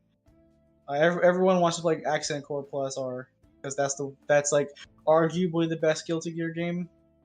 And only the Switch is getting it. It's not so far. It hasn't been announced to be on the PS4 version at all. So that's kind of disappointing. But I mean, it's cool. This exists. I hope that they port Plus R to things because I would like to be able to play it. It's not my favorite. I just like. I mean, Plus R has some cool stuff. I might like get into it more if it comes back on something. Because when I got into it, I wasn't like very good at fighting games, I guess. And so there's some stuff in the game that my brain couldn't comprehend, like Slashback, or how the fuck Biken is supposed to work in that game. Because she has like guard cancels instead of like her parry that she has in Exerd. She has guard cancel specials, which is crazy. And she also has this super that if you use it, it like seals off options from the other character. So people fucking hated playing Biken in Plus R for that reason, because you know she could gorilla out of your pressure by, you know, I decided I wanted to do this move. There's literally I'm gonna cancel my own block stun to do this, so she would fuck with frame data shit. Jesus. Yeah. There's a version. I think it was actually Guilty Gear 1. Maybe it was the version before. That maybe it was Guilty Gear XX. Whatever the first version that had Biken in it, she was allowed to do Yozansen on the ground. I don't know if you've seen Yozansen, her air DP. It is like the biggest Dragon Punch I've ever seen in anything. So letting her do that on the ground was just busted because you couldn't jump at her ever. so they made it air only in one of the updates. Yeah, so I mean that's all I gotta say about that. I guess support it to give Daisuke your money, so they know to make a Guilty Gear 4 or whatever. Well, they already said they're gonna make another Guilty Gear. I guess.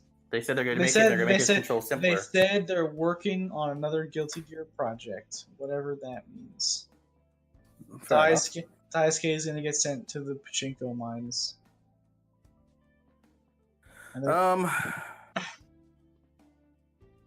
I don't really know much more past that as far as Guilty Gear goes because I'm very, very new to it. The next story is one of the ones I mentioned before. Is of the James things is like I got to say hackers take over the game Atlas. No, that shit's great. I have no idea what that is. So James, I didn't say it was not great. I said I don't know nothing about it. Okay. Because we've never talked about Atlas, and I've never cared about Atlas. No, we talked about it on the docket. We talked about it a couple of weeks ago. I think we had it on the docket last time when I talked about it. Yeah, that's you then. Go for it. Okay. All right. So Atlas is made by the same people who made Ark Combat Evolved or whatever. No, Combat Evolved is the subtitle. It was Ark Evolved. That's what it's called. Oh, I actually have heard of this. I have heard of this. Yeah, so it's made by the same people, and it's literally the same game, just reskinned with slightly different models, except it's pirate themed this time instead of dinosaur themed. They really fucked up at launch. So that shit was initially delayed, like for several hours because they were just having a bunch of server issues, and now it's to the point where the PvP servers are officially down because hackers got into it. And we're actually, so it's a pirate ship thing, right? And people were spawning in planes and tanks to fucking ruin people's days. So the group is called Black Butterfly is the hackers group name. That sounds like the joke name that Chio-chan comes up with herself, just trying to intimidate the biker. Yeah, whoever Chio-chan is. Butterfly. The bloody butterfly. Oh, okay. Is that Chuni anime? No, it's the one about the girl who gets into misadventures on her way to school. Oh, that one. Okay. Because okay. So people who were streaming this game, they were seeing people spawning in items and stuff like giant whales, airplanes, army tanks, and it just got so bad that they just had to close the servers down. And it's not like it was just take down one server. The way it works is that everything was like constantly what's the word, consistent, persistent. It's a persistent mega server, so all of the servers of the entire network are down, not just like North American servers. The whole thing has to come down because people just were so easily able to get in there. This is like Fallout 76 is kind of like stole the limelight from all the shit that Atlas was having to deal with, because Fallout is such a more prominent name than Atlas, which is spelled with an A and not a U like the popular JRPG folks. So I just wanted to bring this to light because I thought it was funny.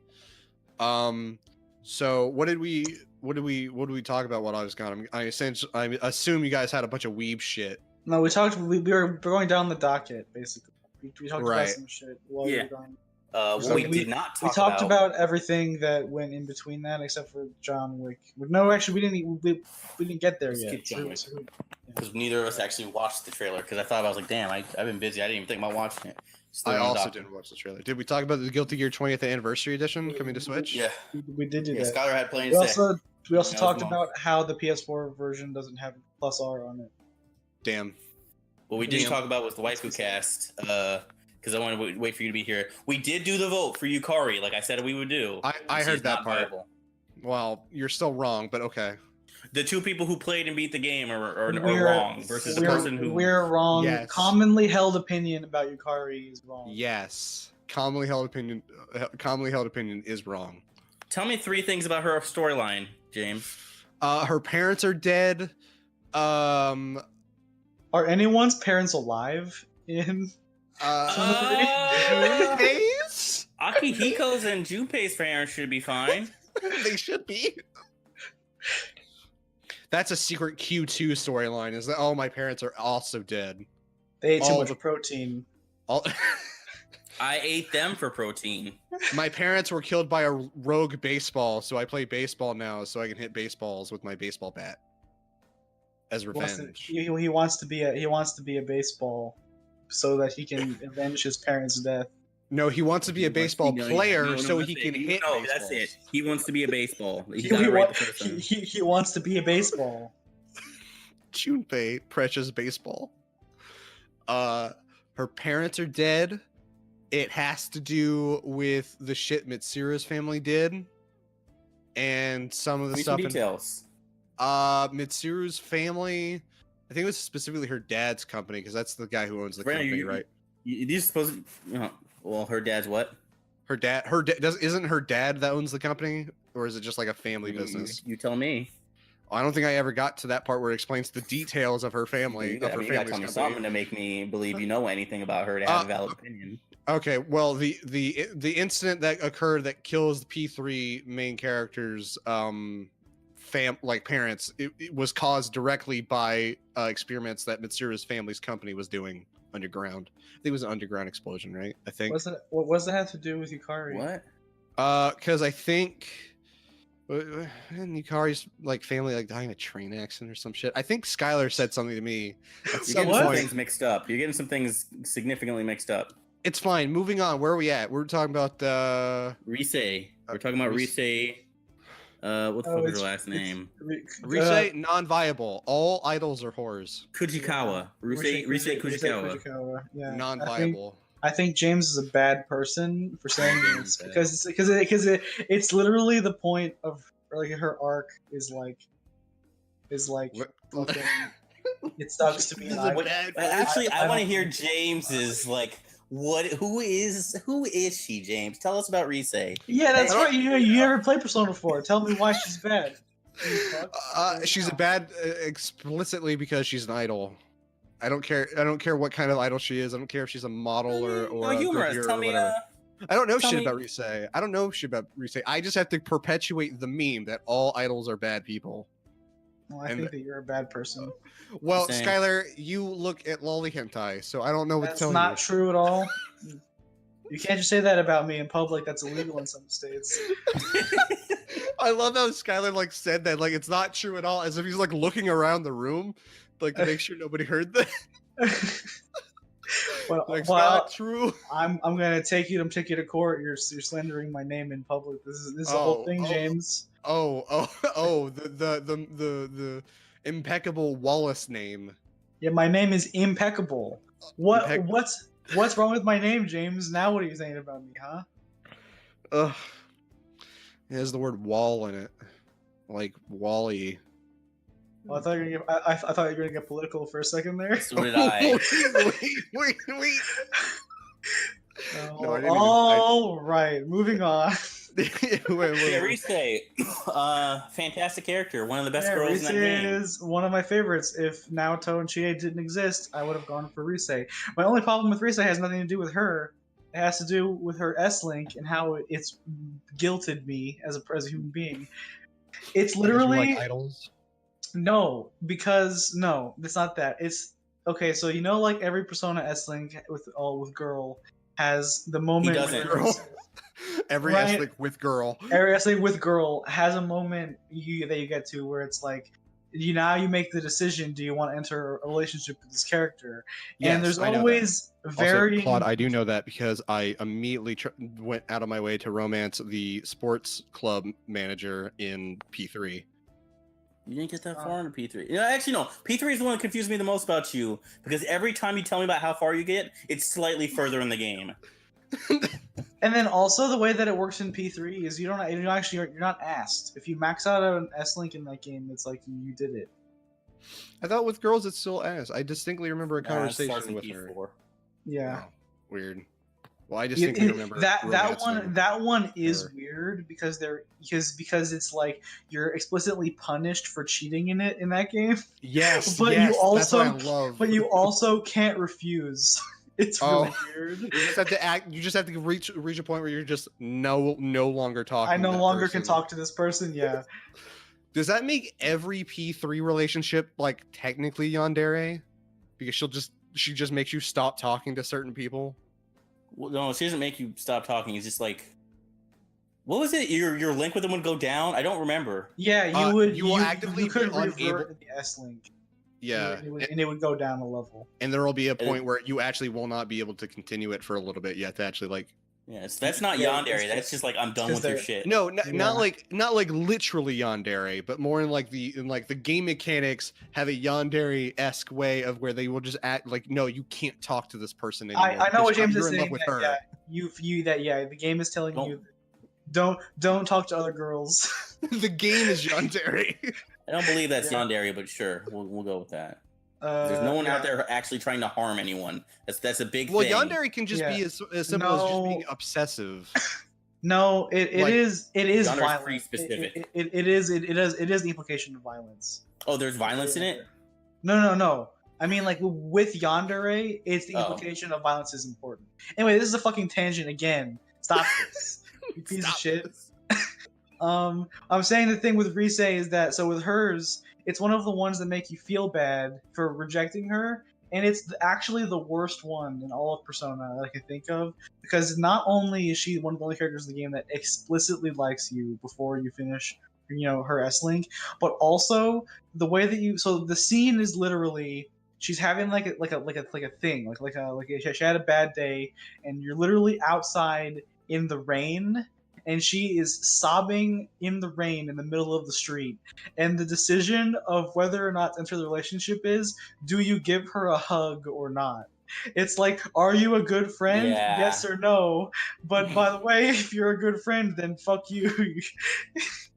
I remember that being really awkward because my first playthrough, I was with Chie. And it's like, this will have implications. Are you sure? I'm like, wow, I'm a dick. So I was the same thing where I was with Chie already, so I was like, I'm just gonna stand here awkwardly next to you and say nothing, and it's like, man, that's fucked up. Well, you know how the Japanese are. If you portray any sort of emotions towards somebody, I mean, obviously you're interested in them, clearly. Yeah. Otherwise, you would just say some weird metaphor for "I love you." Yeah, the meme is beautiful tonight. Yeah, God, it's so dumb. It's so dumb. It's pretty ready to wife up on and cuck that cat. Wait. Yeah.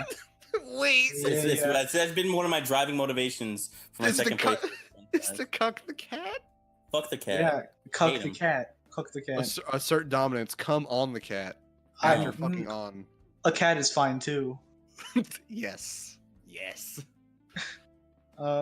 Yeah, I mean, I like On. I mean, it's weird that in the English they call her On. I always called her Anne because I played in Japanese. Yes, of course. What else would you call her? My brain. Your Gaijin brain. Yeah, I've been playing the English one, so like that's locked in for me. I'm aware it's incorrect. Sakamoto is the worst. Sakamoto is bad. See, it was that shit. That was because I was already like trying to decide if I wanted to do dub or sub when the game came out. Because it was always like, on one hand, this subcast is fantastic, and I know all these actresses have all been things I like, so I'm excited for that because I know these people. And then with the English subcast, I didn't like recognize any of the voices, or many of them, I should say. But I was like, but the Persona dubs have always been good, so I'll probably like it. And then it was just like when it came out, because I couldn't get the game until a couple of days after it came out. They were talking about like the weird name pronunciations, so I'm like, that's fine. I guess I'll play the sub then. Yeah. And so I did. Well, didn't the Japanese voice pack come later? I think it was. I think it was only a couple of days after the game came out, though. Because again, it was a thing where by the time I got the game, I picked it up and it was out. The Japanese voice pack.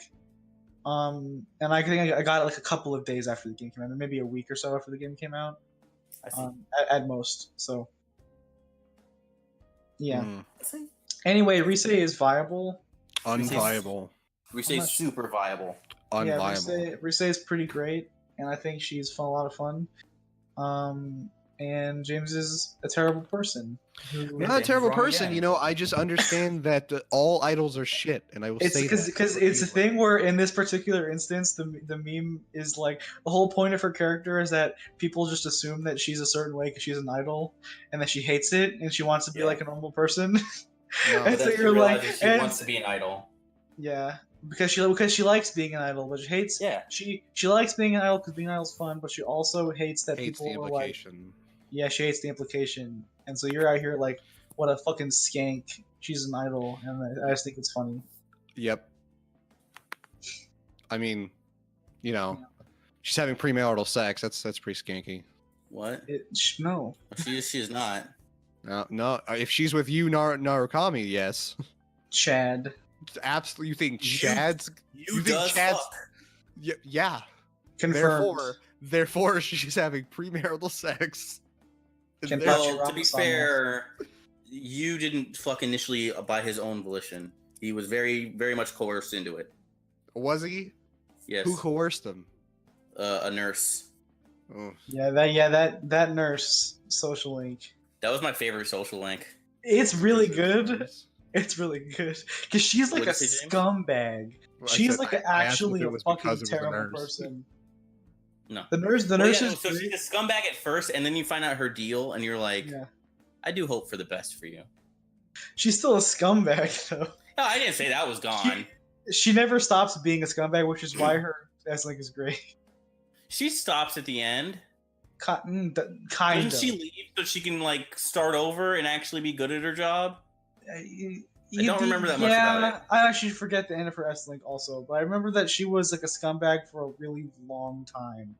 Yeah, the other nurses didn't like her, and she liked you, and she'd drag you into empty rooms, and she'd fuck you. Yeah. Wait. Maybe I should play P4 a little bit sooner than And I then thought. and then it Yeah, and then this is all real. I'm not making any of this up. and then it I didn't know that. it raises your courage stat to work at the hospital because it's also It it's does, scary because it's scary for multiple reasons to work. Is Yeah, P5 just like a weird repeat of the P4 one with the doctor? No, with there's Takemi? no one who's no. She's like Yeah.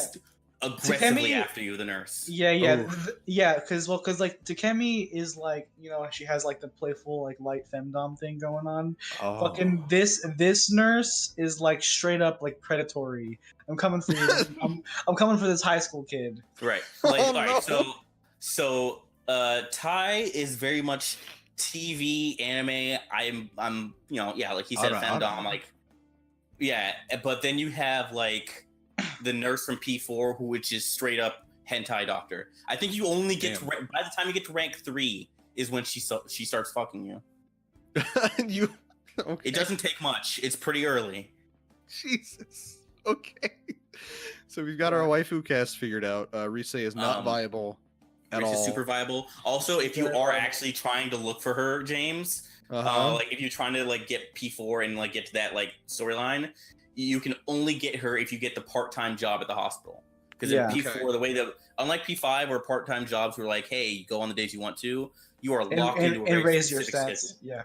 Yeah, and it's like with part-time jobs, it's you aren't like locked in. Like you don't have to go to your part-time job if you sign up for it in P4, but it's like you have to sign up for the job, and then they're only available on certain days. And there's a lot of them are tied to like S-Link stuff because it is kind of like the way it works in Persona 5, where the part-time jobs raise your social stats. But there's a couple of them that are like it's like dedicated. Like you have to like do I it just- during this time. I kinda just looked thing. her up, and hello, nurse, is Please all I stop. have to say. Please stop it. So what's next on the docket, Claude? I don't know where we're at exactly. The next thing is MK11 trailer, gameplay trailer. Yeah, it looks like MK, to be honest. It looks I mean- good. So not Yeah, like I think it actually looks good. The cinematics look amazing, which Yeah. is also not uncommon for Another Realm games. Mm-mm. The action stuff still looks like Mortal Kombat to me, like normal gameplay, Mm-hmm. which is to be expected. I as much as I can hold out hope that someone animating those games would take a class. I didn't, I wasn't holding my breath. Yeah. I don't know enough about Mortal Kombat combat mechanics to really say how much I They're not care great. about. Well, Yeah, some of the ones that they talked They're about clunky is the main thing. seemed They're ugly. some of the ones they talked about in this seem weird, where they have like instead of like the meters and stuff in this, it's not meter management in the same way that like Street Fighter is, where you build meter. Apparently, they're on a cooldown. So Like- it's 2 meters though. It's a meter for defensive attacks and a meter I for think- offensive. Both of them are on the same system of like it's timed. Like it's like Oh, there's okay. like- yeah. Oh, so like Injustice stuff. Yeah. Maybe was it like that in Injustice? I don't remember. Yeah, Yes, like in the Injustice 2, if you certain use like your abilities were on super, cooldown. yeah, it's a timed cooldown thing. Interesting. So yeah, so that's a thing. I mean, I like these new designs for the characters. They seem cool. They still can't render girls' faces.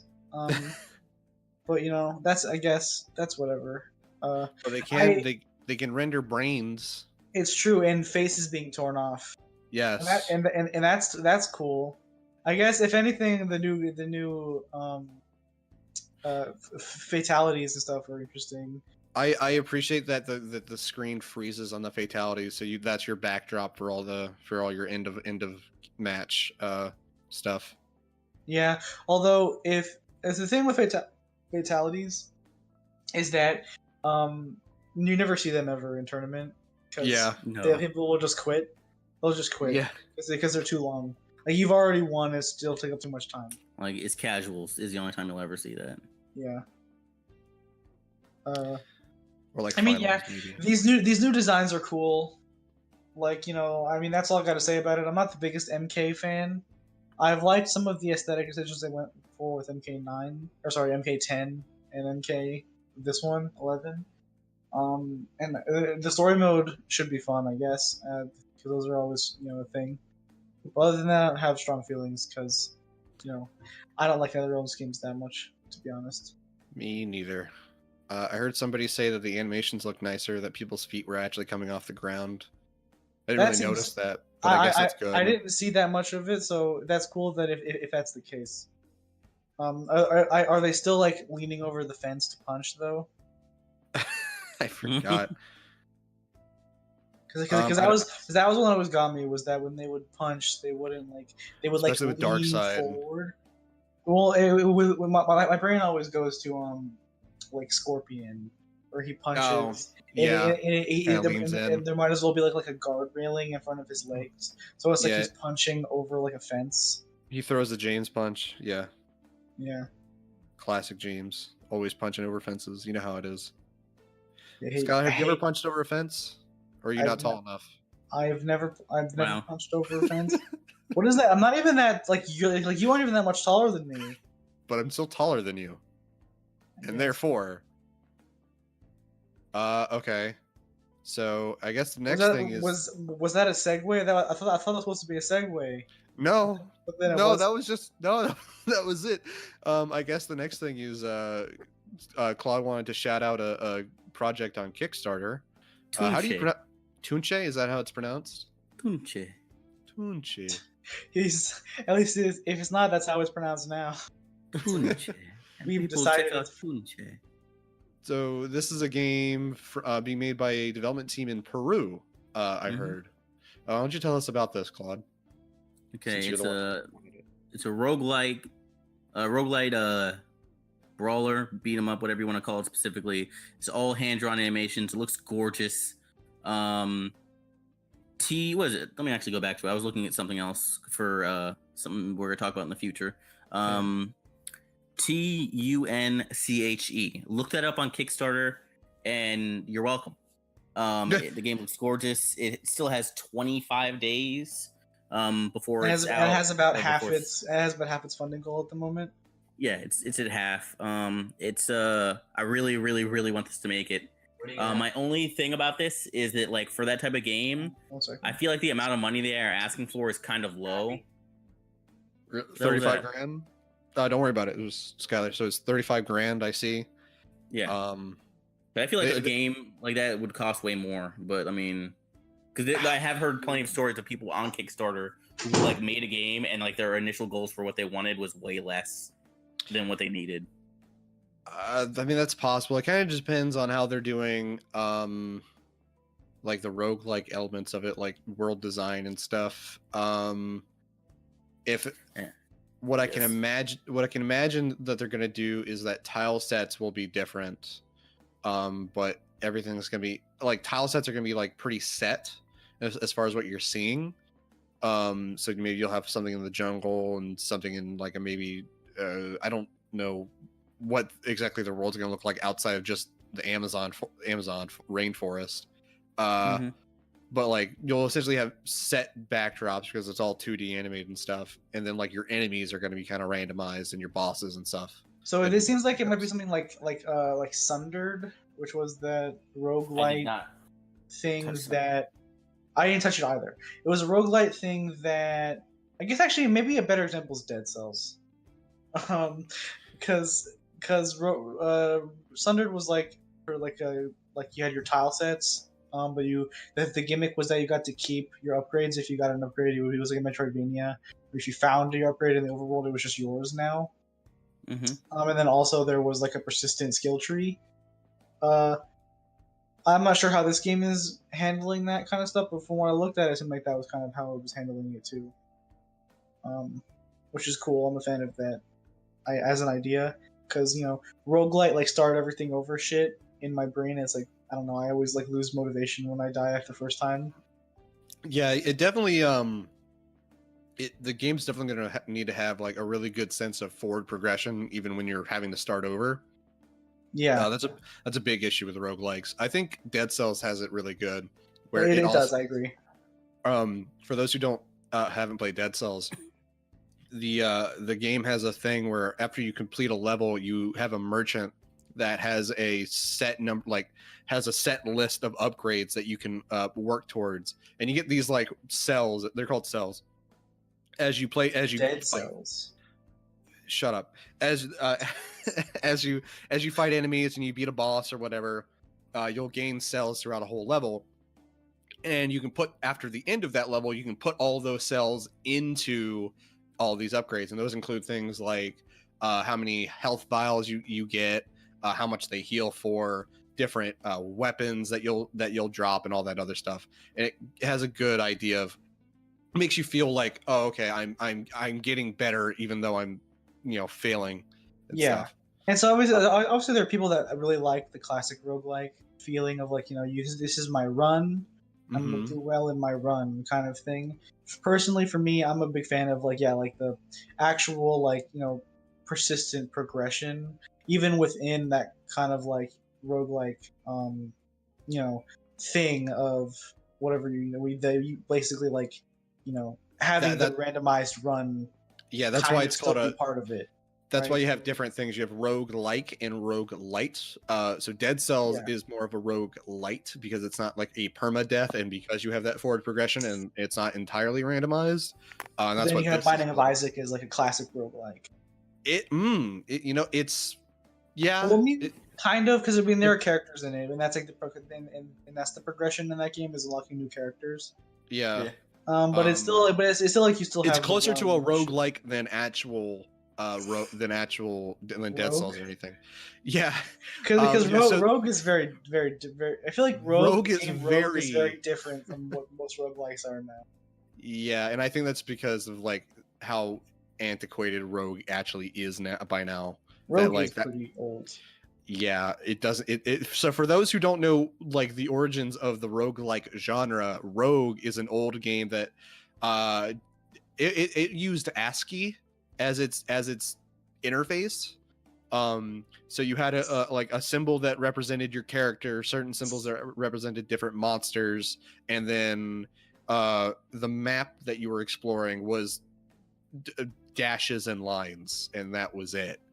And then you had like text blurbs that described what was occurring in game moment to moment. And then you get your roguelikes, and then your roguelites, because not everybody likes roguelikes, etc. But anyway, to get back to Tunche, so this is a 2D Tunche. So that's a roguelite brawler. It's got 4-player co-op, and a dash of shaman witchcraft, as the description describes it. It's sounds interesting. Like the 4-player co-op piques my interest because It piques my eyes. yeah, well, both really. It piques my eyes and my interest because like doing roguelike stuff like progression normally is difficult to design properly, and now you're doing it with 4 players. Like, how are you going to do it where like your runs are all like each I can only imagine that it's like player count bound. So say player 1 has a lot of experience with, let me find these character names real quick. Scrolling down. So somebody has a lot of experience, like plays a lot of Rumi, right? So when they play with 4 players and they're playing as Rumi, they're only gaining. I thought we were talking about Splatoon for a second. Woomy. Wommy. You know, so somebody plays Rumi and they only get experience and progression as Rumi, whereas the other people playing Karu or Neira or Pancho are all getting experience for those characters. Why are you talking like that? Stop it. Stop it. That's the only way I can imagine that they're going to do progression. Otherwise, I could see it becoming very unbalanced very quickly. I love the fact that Neira not only has a spear, there's a snake. There's a snake. The snake is great. I fucking love it. Use the snake to extend your range with poison damage. That's how you do it. That's super rad. I love. Yeah, the character designs in this look really fun. I'm a big fan of like cultural, like we're influenced by a cultural thing, and also that culture being like a weird one that you don't see very often. So like this is Skylar officially just called Peruvian culture weird. Please send all of your hate mail to what I meant was non-standard. You don't see many games non-standard about like white people, Skylar? Is that what you're saying? Many video games about Peruvian culture. Name 3 video games with Peruvian culture in it, James. James is gonna say the Peruvian puff pepper. Tunche, Peruvian puff pepper. The Drake and Josh Game Boy game because of the Peruvian puff pepper, and what's that fucking game with the Amazon in it? Justice League? No. The fucking, what's it called? The one with the big titted witch. What's that one called? Tack and the Power of Juju? Yes, Tack and the Power of Juju. That one. Is that Peruvian? I don't know if it's Peruvian or not. About that? Or are you gonna be racist because you're gonna assume they're all the same, James? You've dug yourself into a hole now, homo. I didn't even suggest that one. Hold on. Tack and the Power of Juju. Let me double check that real quick. Tack and the Power of Juju, blah blah blah. Is the let me hit that Wikipedia page. Remember when Tack and the Power of Juju got its own look it up and it's just show? like Tack is a tiny brown man. Like, that's all you get. Oh no. What'd you say to that? I'd be uncomfortable. Like, oh, okay. I guess we're doing this now. He's tiny and brown. All of James's favorite things. I'm seeing a lot of stuff about shaman and such, so I can only assume that it must be Peruvian. It has to be Peruvian because only for the Peruvians it had shaman. I'm looking at Talk and he looks very similar to Nehru, like in terms of like his overall design. Yeah, because he's a tiny brown man, James. James better be racist. But he's got the not the makeup, but it's the warrior. I think it's warrior, or no, I guess he's a shaman, so it's shaman paint. James better dig himself holes. No, digging himself his holes. It's a line from something, James. That's what I did. You're just making people seem like they're all the same race. Congratulations. No, I'm Check not. your privilege, white man. I don't have to. I'm white. I don't have to. But anyway, remember when Tack and the Power of Juju got its own like Nickelodeon show? I remember. Remember when that show was more successful than the actual video game it spawned from? I didn't know that. I mean, they only made the 2 games, and that show lasted for a while. I played the first game, and that's it. I played it at a little friend's bit house. of the first game. Yeah. But anyway, yeah, that's Tunche. Do you have any it's Tunche. The 4-player co-op. How do you know how it's pronounced? You don't even know what ethnicity attack is. I don't believe you for anything. How dare I not know that deep tack in the power of Juju lore? Attack in the power of Juju lore. I'm stuck in my Ben 10 lore with all the white people.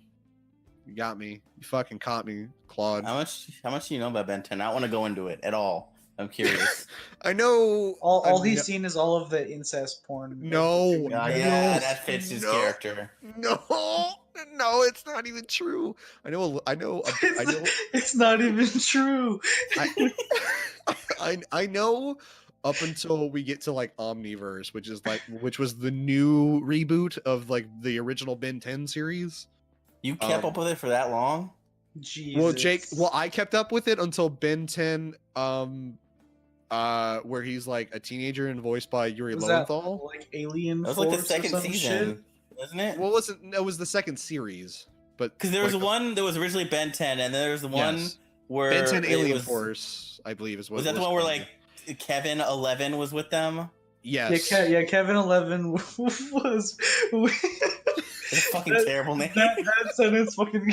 It wasn't Kevin 11. It was Kevin Levin, but he had 11 aliens. Yeah, they called him Kevin 11 like once. Yeah, Did but his he actual have- name was Kevin Levin, which is the worst. Well, his name was Ben Tennyson, which was pretty bad too. Yeah, that's but like awful. at least it was Tennyson and not just 10. Tennyson is not a name. I'm pretty positive I could find a person named Tennyson. Maybe you can find a lot of names out there. Gwendolyn Yeah. Tennyson, by the way, is the worst name of anything in any piece of media. Yeah. Why? Because it's It's fucking awful. ridiculous. What, Gwen 10? No, Tennyson? no, Gwendolyn Tennyson. That. Oh, yeah, that that's as a bad. name. People named Tennyson. But yeah, I know a bit about Ben 10 lore. Remember that time he turned into an alien that actually had two different Dicks? alien consciousness into it, but he was super OP if he I convinced didn't them? plan on going into this. Yeah, Claude specifically said he didn't Tennyson- want to go into it. Wait, okay. I misread this website's name. It said Baby Name Wizard, and I forgot wizard was like a tech term for stuff. It's the name has never has never been ranked. But yeah, Tennyson is in fact a name. It has one variant form known as Tenny, which is Also, Skylar, don't think I didn't hear you almost call me George. I was Damn. really hoping that it didn't pick up on the mic. Yeah, no, it picked up. I just was listening to what James was saying for a second. I was not gonna let that one go. I'm just bad with names. I almost called fucking like James Claude earlier. I don't know if you heard that also. Oh, How it's the dare name you. of a famous Victorian poet, who would make a novel choice for the son of a dentist. Original poet choice. This English surname means son of Tenny, which was a medieval diminutive form of Dennis. How the fuck do you get from Dennis to Tenny? What's wrong with people? English. you go Dennis, you go Denny, and then you go Tenny because you're drunk. because you're drunk and you don't know which kid you're talking to. So yeah, check out Tunche. It's Tunche. at Tunche. You keep It's saying it like that. it's at Yeah, I'm not gonna $13,000 of its $35,000 goal. It's got 25 days to go, but make sure you back this project. If you get And if you don't, you're stupid, and I don't like you. if you Yeah. don't, you're a racist, and you don't want me to think you're racist, do you? Yeah, you don't want the man who calls all like people from South America tiny brown people. You don't want him to think you're racist. Basically the same culture. Yeah. I mean, if I think you're racist, then you're pretty racist. I mean, just Yeah, saying. see, James is only casually racist. If you don't, it means you're Yeah. openly racist. You're openly racist. You fly the Nazi flag and the Southern flag and any other flags that I don't like. Yeah, James is or- low key racist. You'll be high key. Yeah, you'll be that high key racist. You don't want that. Yeah. But if you pledge $20 or more, you get the digital copy plus some digital stuff. So do that, and it's $30 for the art book if that's what you care about. So yeah, I go- care about that. Digital art book. That's important to say. It is a digital art book, yes, but I mean, Which I is don't good like because it it. means I won't have to ship things to your house, which is always what kills all Kickstarters, just having to ship physical items to you. Yeah. So yeah, that was our Kickstarter shout out. Tunche. Tunche. Say it, Skylar. Say it. Tunche. Wow, that's There fucking you racist, Skylar. What the fuck? Dude, you Tunche. can't pronounce it like that, dude. That's a slur. It's Tunche. Well, You said what if it? Tunche. What if it is a slur? Come at me if it is. Come at us, Peruvians. Hit us up. We'll beef. We'll beef with all of fucking Peru. It's like a What are you gonna Kickstarter do? that's just to trick everyone else into saying the N-word. That'd be really funny. You make a cool Kickstarter project named specifically to trick Let's Players into saying slurs, so you can get mad at them. James had a Kickstarter called Porch Monkey. No, I didn't. For the record, Yeah, no, he I did. didn't. No, Yes, I he didn't. did. Why are you No, lying? I had Just 'cause it- you I had did it- doesn't mean I It was forgot. not a Kickstarter. It was not a Kickstarter. It was an Indiegogo page. There's a difference, okay? And then in parentheses underneath, he made sure to put the words "mooly." Wait, what's a mooly? I don't understand that one. Oh, never mind. Let's move on. Wait, no, Skylar, why don't you explain what a That mooly is- is? It is in Italian. It means mulnian. Uh-huh. In Italian, Uh-huh. means eggplant. Oh, You- does it? You put it together yourself. No, why don't you put it together for me, Skylar? I'm clearly too dumb. What do eggplants have to do with a slur, Skylar? Well, you see, they're really dark, and Uh-huh. their skin is really dark. Uh-huh. Yeah, and so what happens so, is so what is this eggplant metaphor for? Why don't you explain, Skylar? Explain to the microphone in front of Claude, please. How do you know this? So do you know that there was the Moors? The Moors. Said, Oh, that's what we're doing now? This is where we're going? Oh, we need to get George in here? Would you talk about the Moors now, buddy? Why don't you tell us some more? Huh? Tell us some more, Skylar. let's move on to the next. Hey, Claude. How about we do learning with Skylar and he tells us all about the Moors? I don't actually know that much. I don't want to have that. I don't want to have that one at all. And this All is right, well, why. And this is then I why guess- I'm allowed to say the N word.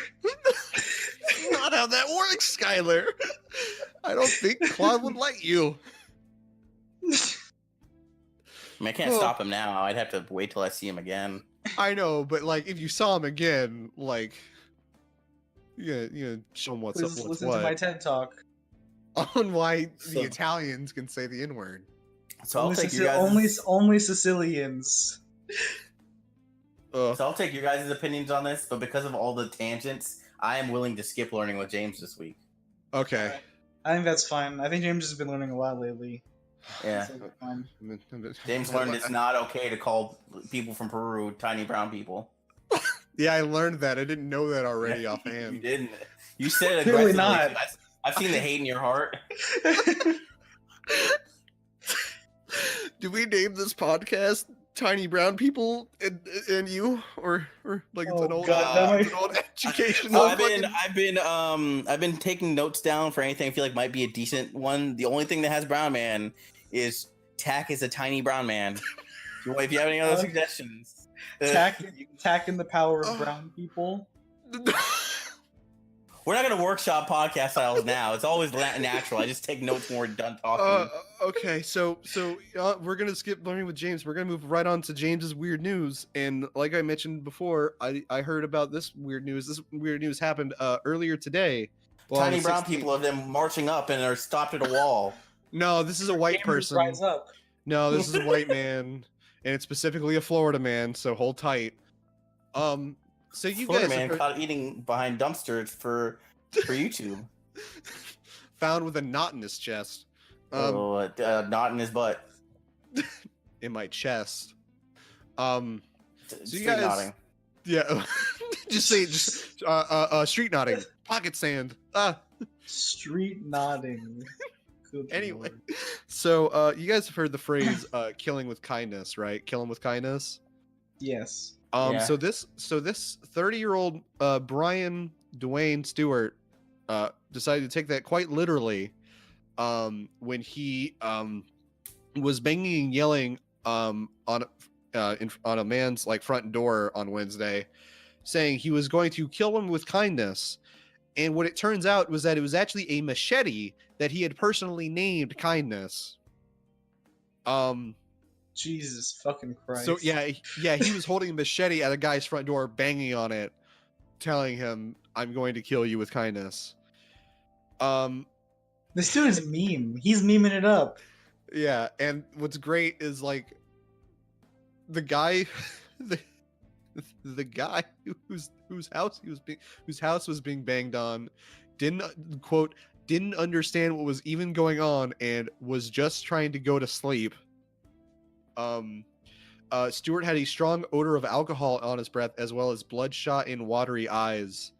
Did he know this person who was banging on the door? Was it like a coworker, or was it like a neighbor that he hated? Like, what was his relationship with this man he wanted to murder with his machete? It doesn't seem to say. But he was found, came running out of his front door with a machete-style knife that had the word kindness even written on it. It wasn't even that he just named it; it was written. That's great. Look at this dude. Yeah. Oh, did you find a picture of him? No, I didn't. I'm just thinking of like, well, make sure you can find one, because the fucking reason why Florida man memes are real is because he certainly looks like a Florida man. We don't have laws about publishing like these like news stories. If someone gets what's the word? Fucking, they get charged with something but not convicted of it. Like if they get accused of something, you can just publish the mugshot picture and like the story. And wow, then really? That's why this happens so often? Yeah, and so in this, because basically the press just have more access to like the police records and stuff than in other states. So that's why Florida man memes happen. I thought this was all just because Florida was fucking crazy. Well, I'm sure part of it. Concentration. I'm sure part of it is also that, because some of the stuff is like too nuts to be like some of the stuff is crazy in a way that only could happen in Florida. Yeah. Like especially the stuff involving alligators and and not being able to drive correctly. Yeah. But yeah, the reason why you hear so much about it is because of what I just said earlier. Oh, but yeah, I heard this story on the radio on the way home, and I had to find it and share it with you guys, because I love the idea. It's pretty incredible, to be honest. It's like he's living in an RPG where you can just name your fucking weapons and shit. Like, I mean, yeah, this is Excalibur. This is problem solver. The fucking machetes. Jesus. The penetrator. What type of weapon would you name the penetrator? One of those things from Saints Row 3, like those big baseball bats that are dildos. Yeah, that's pretty good. Yeah, that one's actually called the penetrator. I guess like a 50 cal would be, or a 50 cal anything really. A rapier. Yeah, there's that. I think I just call a rapier the raper. It just to be easier. All right, James. If that's your prerogative, you can do that. Look. Are you going to approach a guy who's got a rapier and says, "I'm gonna"?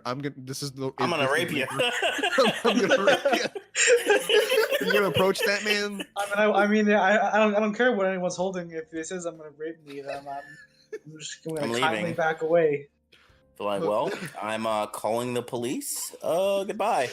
Calling the mega police this time, just for this one. 9111. 11. Yeah.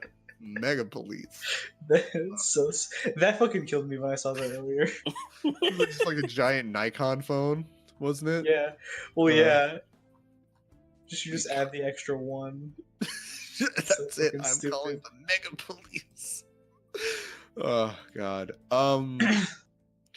But yeah, that's all of our news this week.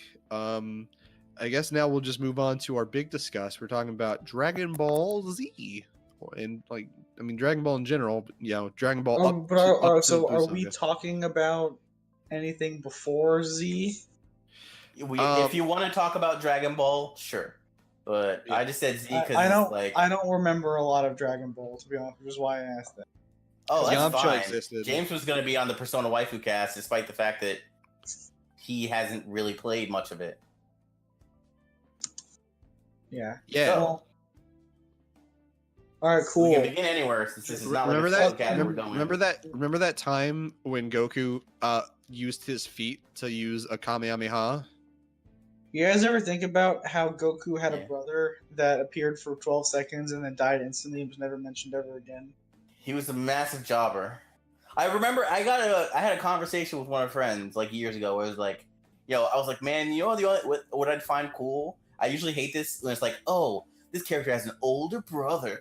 I was like, you know what'd be cool? If Goku had an older brother, he'd be the biggest bat. And I got halfway through and I was like, oh shit, he did have an older brother. He did. He was a fucking jobber who got I don't worked know. instantly. He didn't get worked instantly. They took the two of them. Do you not remember He how got- it took Two of them who he didn't got know- who fucking didn't know how to do annihilated. anything. By Yeah. he didn't know how to do anything. He got fucking annihilated by Piccolo and Goku, and then he was gone forever. It was like it didn't require. There was no Great Ape shenanigans. There was no like Yajirobe coming in at the last second to save them. No Spirit Bomb. Fucking Goku didn't do shit. The man was a failure of a warrior who left his greatest weakness exposed to them twice. But Goku did die. It's nothing to do with nothing. I mean, granted, if he didn't die, they would have lost the next fight. But still. Yeah. I I don't know. actually forget why that mattered. Because he met King Kai. Yeah. If he didn't meet Oh, that's King right. Kai King and learn Kai all the taught him how. techniques. Yeah, he you know, couldn't that- fucking that- even do the Spirit Bomb at that point, That's right. Skylar. What the That fuck? makes sense. As I forgot that What- clearly. I mean, still, that still makes Raditz a massive jobber because two dudes who, like, okay, so Goku knew the Kamehameha, and Piccolo knew some stuff, and then, like, of course, Special Bean Can. Special the Bean most Can. Look, if you're gonna impractical be move in the calling entire people, series. if you're gonna be calling people jobbers retrospective, like retroactively, despite the fact that they actively require James, like to Cybermen be- were as strong as Raditz. Yeah, Think yeah. about that. That's the thing that's Yes. fucked up is that he's a massive jobber because he still had the same kind of like resources and training that Vegeta and Nappa did, but Nappa was just carrying around Well- shitty robots that were stronger than. Well, I Raditz. mean, he didn't necessarily have access to it because He was with He was- them he was the a- whole he was a part of time. the Frieza Force. He was part like of in the- their squad or whatever. was he? Yeah, but he wasn't Yes. like. But he Wasn't wasn't. what, James? But he was clearly like lower level than Vegeta and Raditz, or not He was Raditz. lower level Nappa. than a lot of Frieza foot soldiers who walk around with the blaster pistols. Because those dudes wouldn't die to the Cybermen. Well, I mean that's debatable because we literally never see that ever.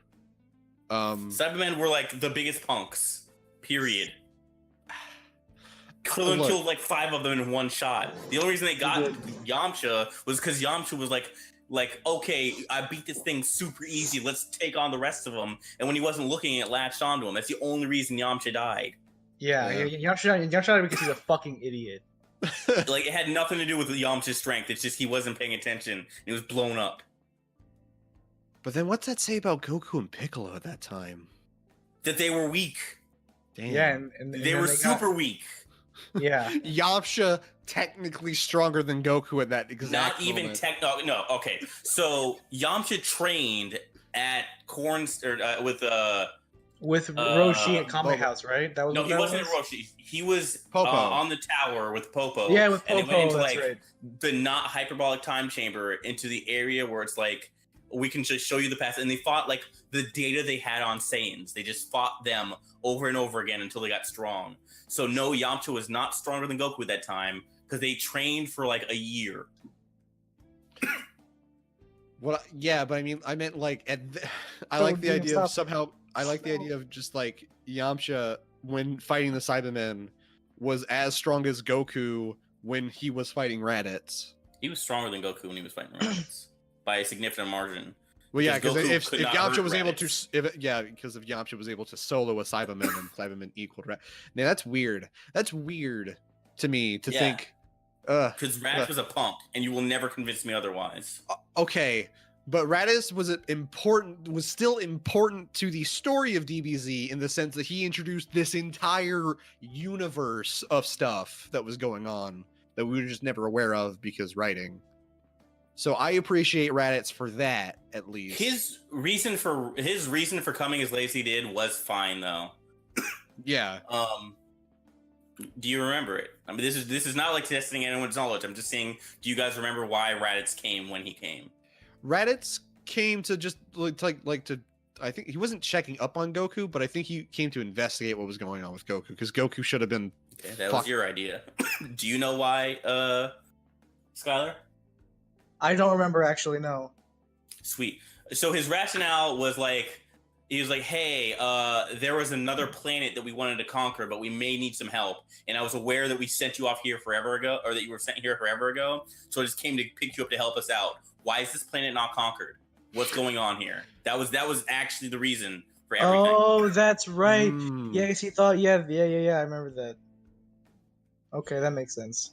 Because he was like, that's why I'm not saying that Raditz specifically was important. Because Vegeta told him to go do that, and if Vegeta didn't tell him to do that, like if he wasn't a thing, then he would have just sent Nappa, and then there would have been zero hope on them surviving that arc. Because if Nappa got there in place of Raditz, the world is over.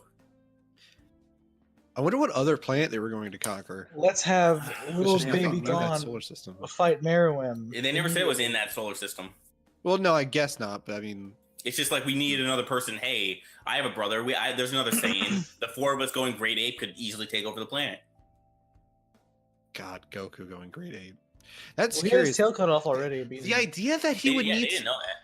The idea that Yamcha, not Yamcha, fucking Vegeta and Nappa and Raditz combined would need help to conquer a different planet. That's interesting. I mean, they weren't super strong at that point.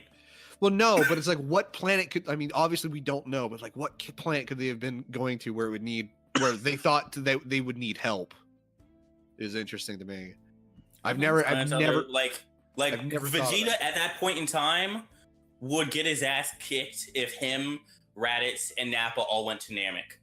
Yes, because at that time Vegeta was as strong as Kui, who was some random Frieza fighter. By the way, this is basically the most Dragon Ball conversation of all time. We're just talking about like hypothetically how strong a person is at any given period of time. I didn't expect to stick how on big Raditz are their number? How big is their number? Well, we're not talking about numbers. Early Dragon Ball that works with. Yeah. That's the only time it's consistent. Up until midway through Frieza Saga, you can kind of work with it.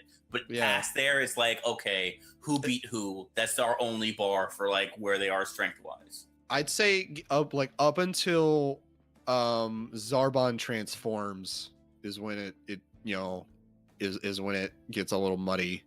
Because that was the transformation at that time.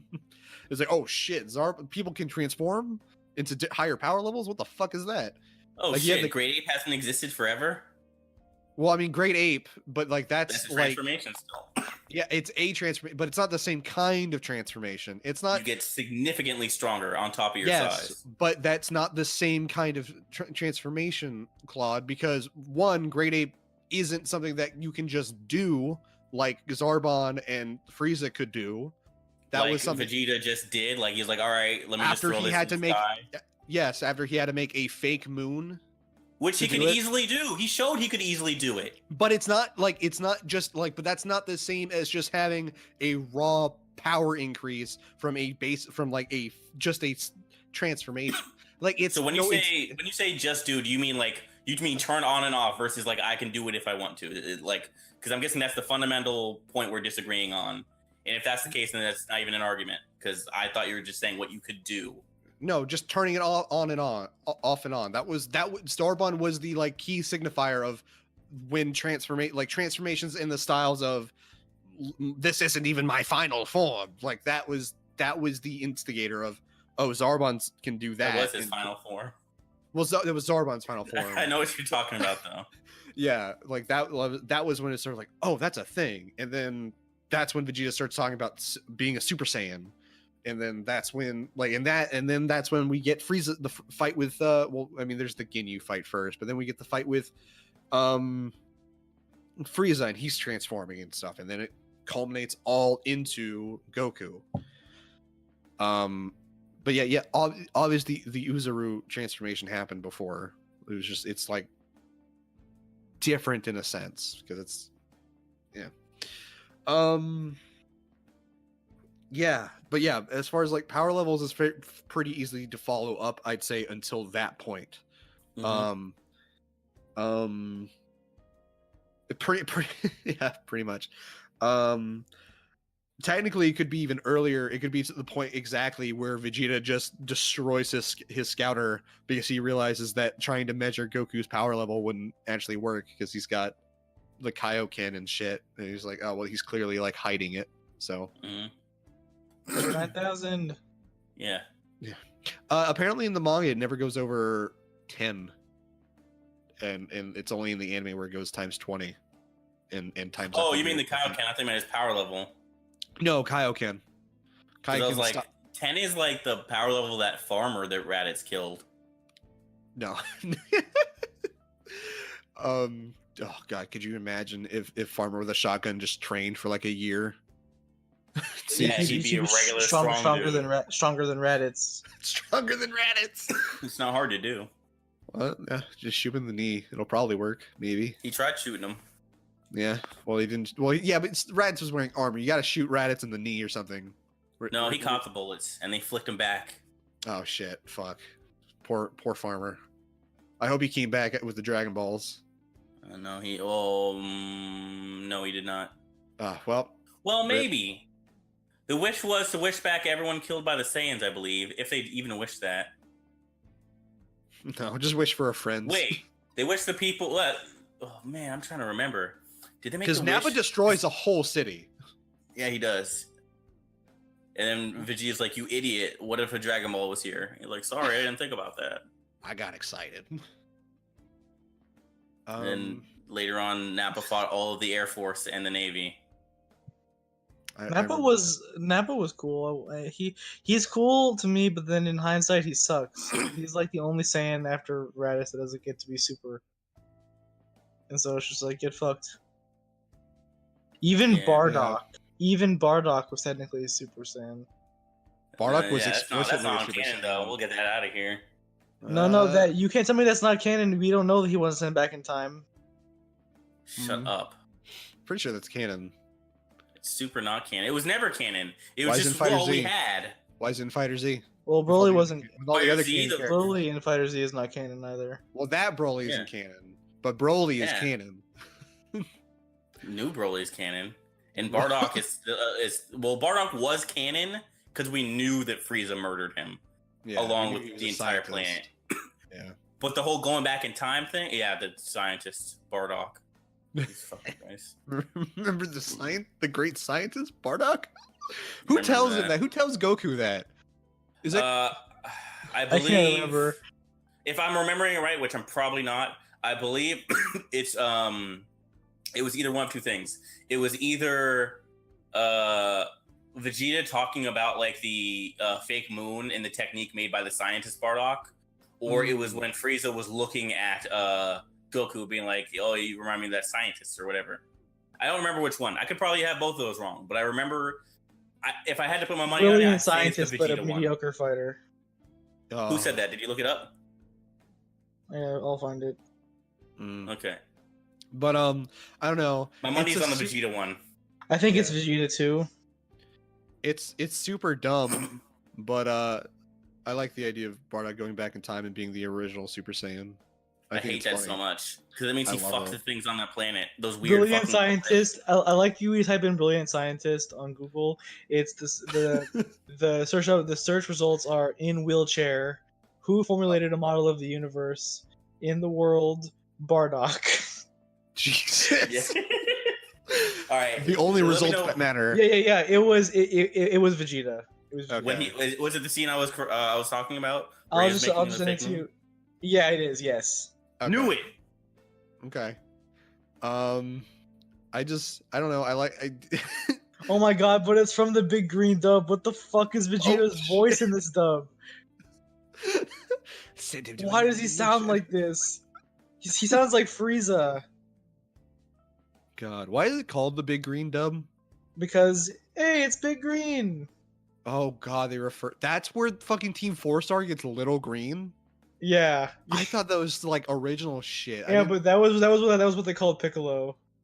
Hey, it's Wow. Big Green. Did they never refer to him by name? They only let that child alone. let that child alone. That's my favorite clip. I fucking love that one. It's Jesus. So good. It makes me laugh fucking every time.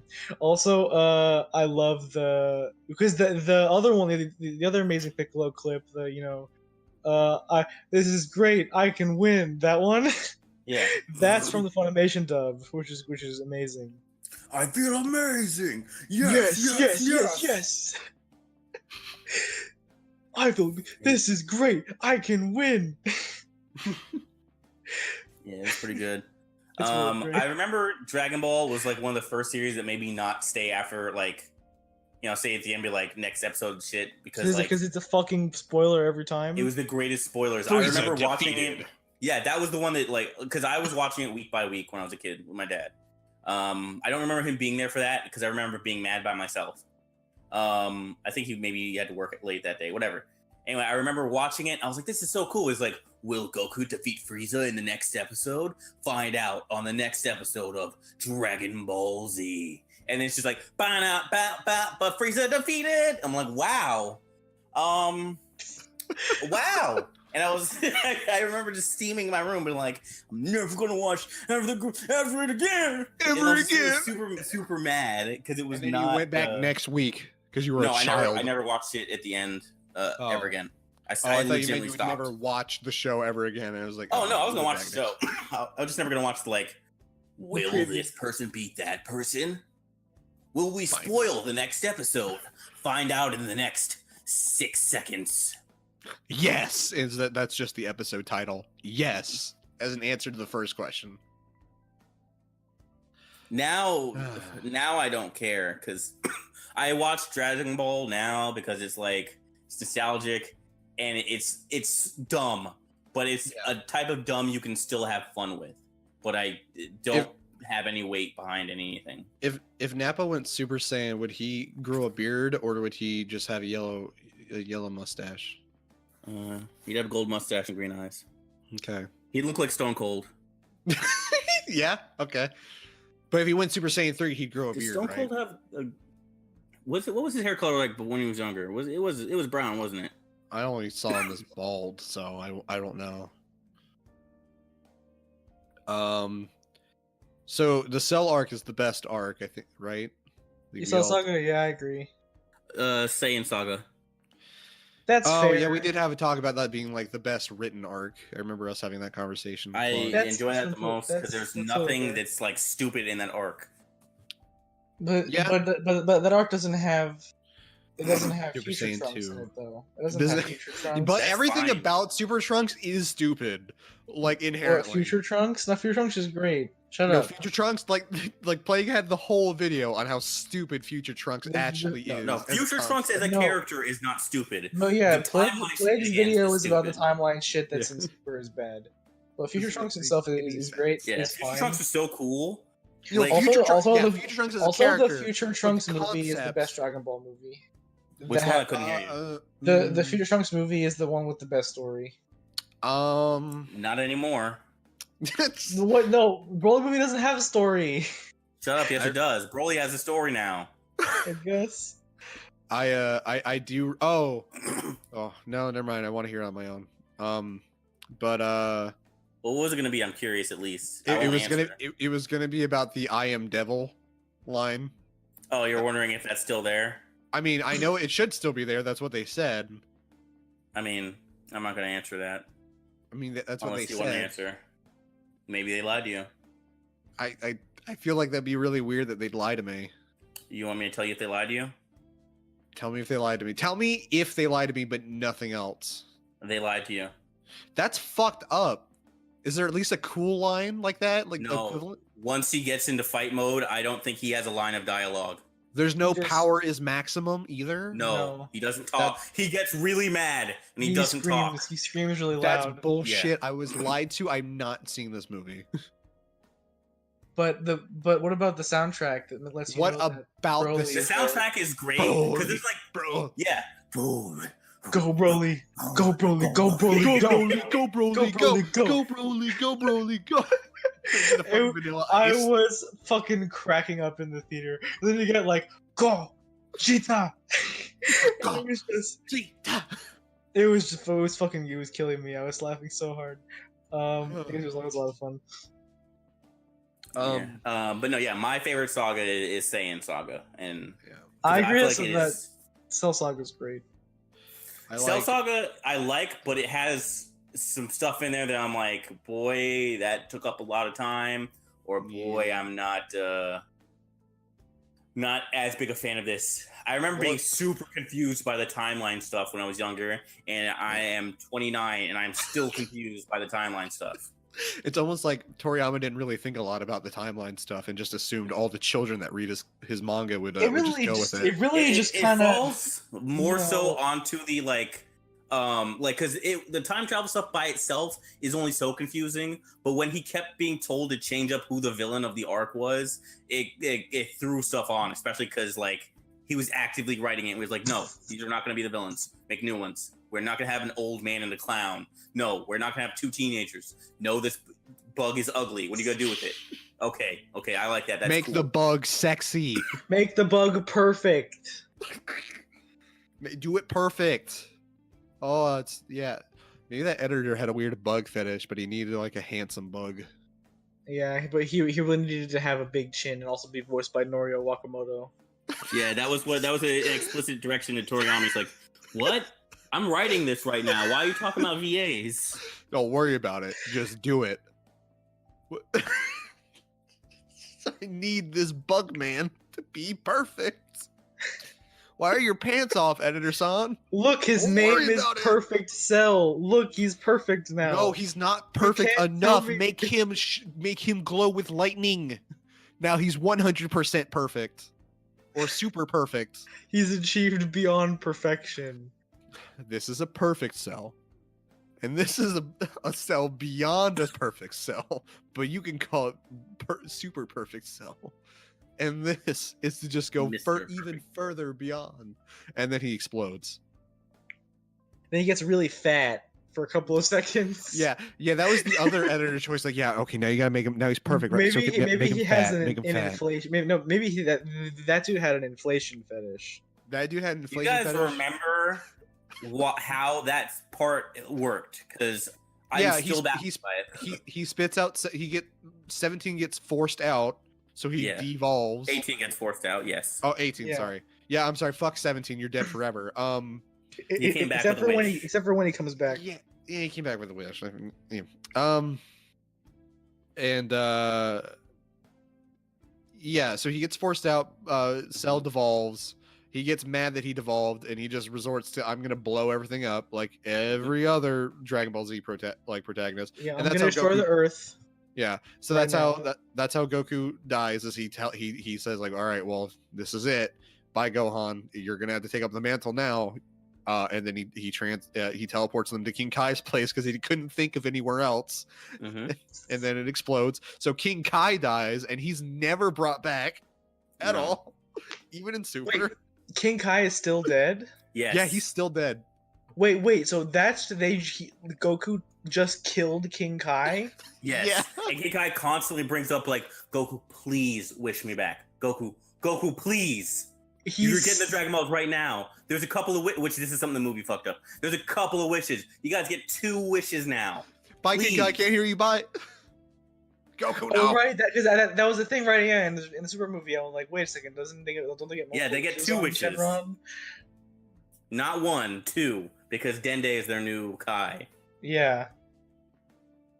So the movie did fuck that up, but you know what? It doesn't matter. There had to be one thing written wrong in that movie, and that was it. But they only wrote They like got the extra, they only they got the wrote extra like 3 wish, things. but they lost. As DBZA puts it, they got multiple wishes, but now they lost multi-res. So you can only wish one person back at a time. Sorry. Yeah, but they didn't also remove the restriction on wishing people back more than once. Probably, maybe. I actually don't remember that part of it. I don't remember the specifics on that. I just know they get 2 wishes now because there was a specific episode where like King Kai was like, "Goku, are the Dragon Balls active?" And he was like, "Yeah." He's like, "Can you please wish me back?" And he was like, "Yeah, I got you." And he gathers the Dragon Balls, and then other people want wishes for their Dragon Balls. Like Krillin's like, "Hey, I really want to take Marin and 18 on a nice cruise. Can you like just wish for that?" I don't remember. There are people who had like very minor wishes that they could just make happen. And like Goku was like, "Well, King Kai can wait." Yeah, give them what they want, Shenron. Like I don't remember what it was, but there was 2 wishes that like he could have used one of to bring back King Kai, but he did. Anyway, the thing I was asking James wasn't like, "Hey, how did he blow up?" But do you remember what happened after he blew up?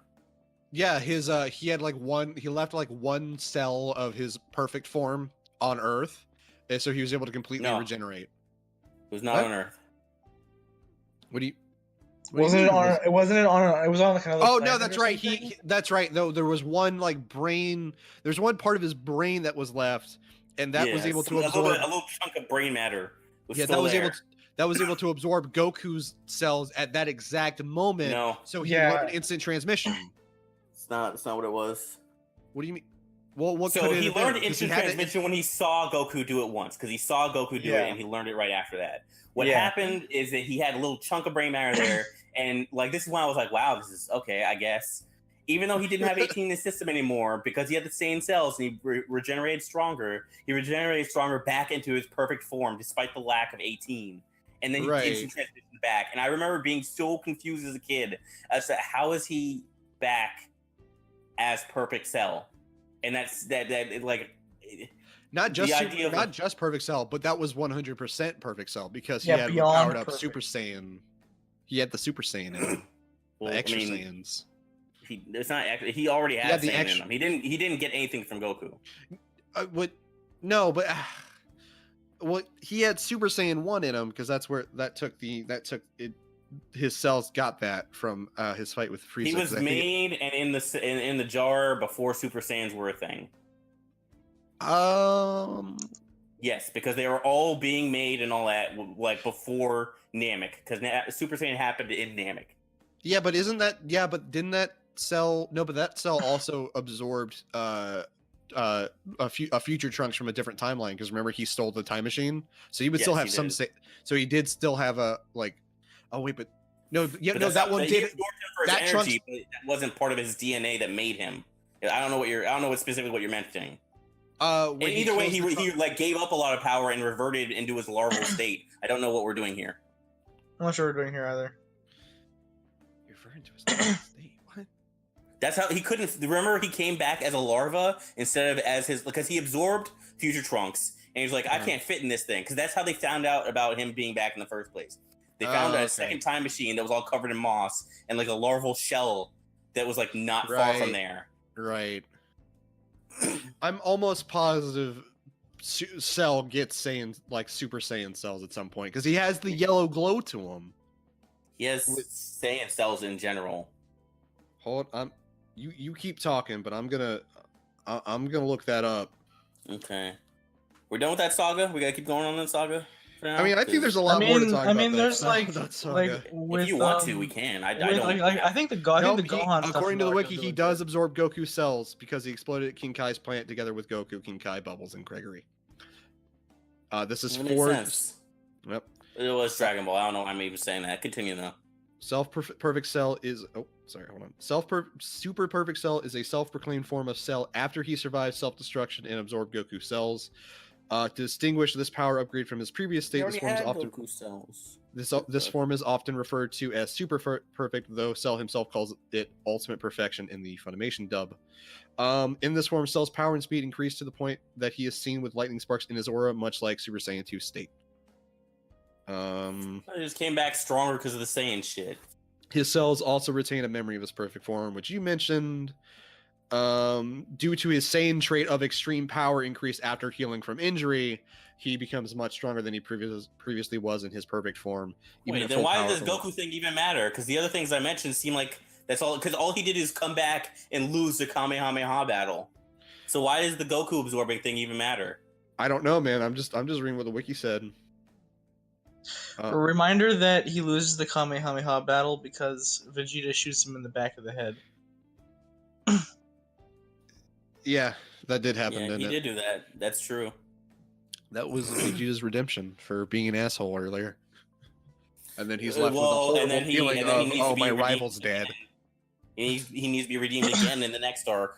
Well, no, that wasn't his redeeming arc as a villain. That was his redeeming arc of being an asshole. Yeah, he turns more. He becomes more of an asshole again. Yeah. Majin Vegeta in the is next arc. Vegeta's midlife crisis. That's what it is. Machin Vegeta is super cool. Majin Vegeta is He pretty is. cool.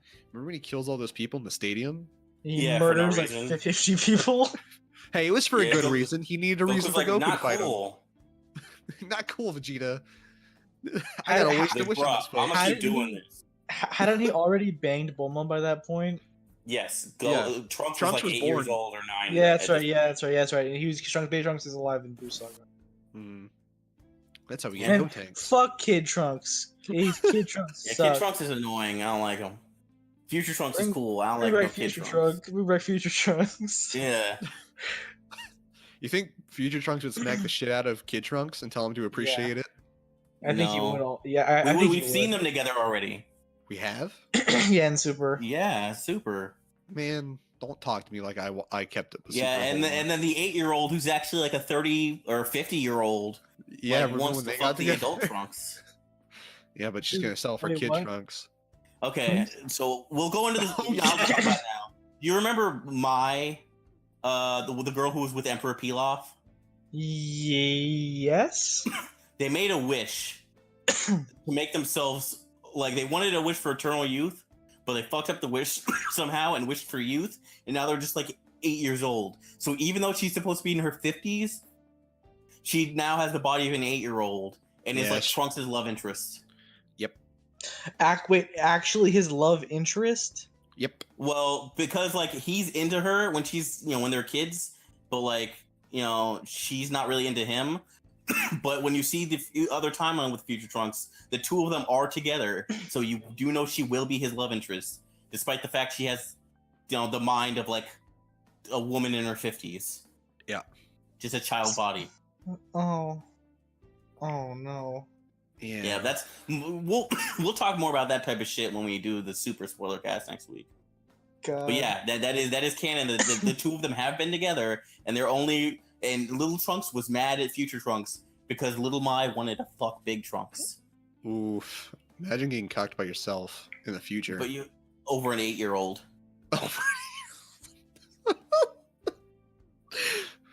Super's weird. Super is really weird. Super is super weird. Remember how The messy slime the Majin slime Buu Vegeta, saga was? voiced by the Ocean's Dub Vegeta. He's speaking the language of the gods. Okay, we're going to. I need to steer away from that because I can talk about Super and how stupid it is next week. Yeah.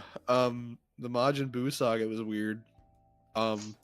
Especially but it was really cool when Majin Vegeta had the best dad moment that made all dads forever look bad. It was like, why won't you do that Killing for me? himself. Yeah, yeah, killing himself. Killing And himself in the most like you didn't even need to do this manner because it's like he blew up and everyone's like, "Oh God, Vegeta," and then He's Boo's like, stoned. "Ooh, I'm fine." I'm fine. Your Boo, dad's Boo's death was fine. meaningless. Ha. And meanwhile, you just smash cut to Vegeta's stone. Ugh. I don't know. I remember being super mad at Goku because it's like, whatever those jobbers were, right? Grabbing Gohan and Yeah. like draining his energy, and when Goku's about to step in, a dude they had no idea who he was is like, "No, wait, let them continue. We need this to find the villain." When it's like, we could have stopped this entire arc right now. Who They are killed those you? two I'm jobbers. God. He's like, I am God. It's like, no, you're not. God is I've met green God. on a tower. I'm his God. What? Also, Videl gets the harshest ass whipping of anyone in that series. Yeah, don't. It's so fucked up, dude. Why they gotta do her? Why they gotta do her dirty like that? because it's to teach you that if you fuck around with the dudes, this is what's gonna happen to you, small Japanese viewers. Yeah, small Japanese viewers, stay home and have children. That's Please, what Toriyama says. Please don't take your girl to a world tournament. Go home, have children, please. I'm gonna be real with you, Shinzo Abe. It's not gonna. Shinzo Abe is the secret editor of Dragon Ball Z, trying to get kids to just have more kids. Oof. That's why she ain't never fought again. Nope. What's the word you use to describe them, Skylar? It's Plague's words. Yeah, it's Plague's words. The Toriyama breeding sows. Yeah. Oof. Imagine making a girl a robot, like a cool fighting robot, a human, just to make her a breeding sow. I remember. Well, I mean, she's still stronger than Krillin in a lot of people. 18 still is allowed to breeding. Fight sometimes. Yeah. She's still allowed to fight sometimes. But she's never allowed to outright win. It's true. Yes, Not when she it's is. important. She wins a lot of fights. She wins fights in the tournament. But not when it's important. All of those fights were important. No, Losing one makes you a massive chance for dying. Don't worry about it. But like, so I do like it. Once again, not really to go into super, but because of this conversation, is at the beginning when it's like Frieza's coming. He's like, "You want me to help out?" Krillin's like, "Nah, you're stronger than me." Or she's like, "I'm stronger than you." He's like, "You are. That's why you should probably stay with Marin. If I die, I'm not gonna be able to protect her." And she's like, "Good point. Let me shave your head so you look like a fighter again." aw, that's really cute. 18 and actually Krillin has the best always couple is for the couple. most wholesome couple in Dragon Ball Z. No, Gohan and Videl are. No. Yeah. No, it's 18 and Yes. Because Gohan 18 Videl. is far from wholesome. Krillin. How is 18 not wholesome? There's mad times where it's like, okay, you need help saving the universe, or else we're all gonna die. Get me a giant boat for a cruise, and I'll consider helping. I'm okay with that. That is She the has rationale for standards. three. No, she has standards. And give me $20 million. That's just somebody with standards. Like, come on. Like, I'm not gonna leave the house. The entire universe, including our daughter, wiped out. What's Enough of an incentive? No, she needs money in a cruise. What's the universe ever done for her? She turned into a robot at 18, and then got Well, no, it's actually eaten by a, and then she got vored. James. like, Look, I'm just saying. The fact that you need to coerce her into this to save anyone's life, she's not the most wholesome. Versus Videl. Videl's a super wholesome wife.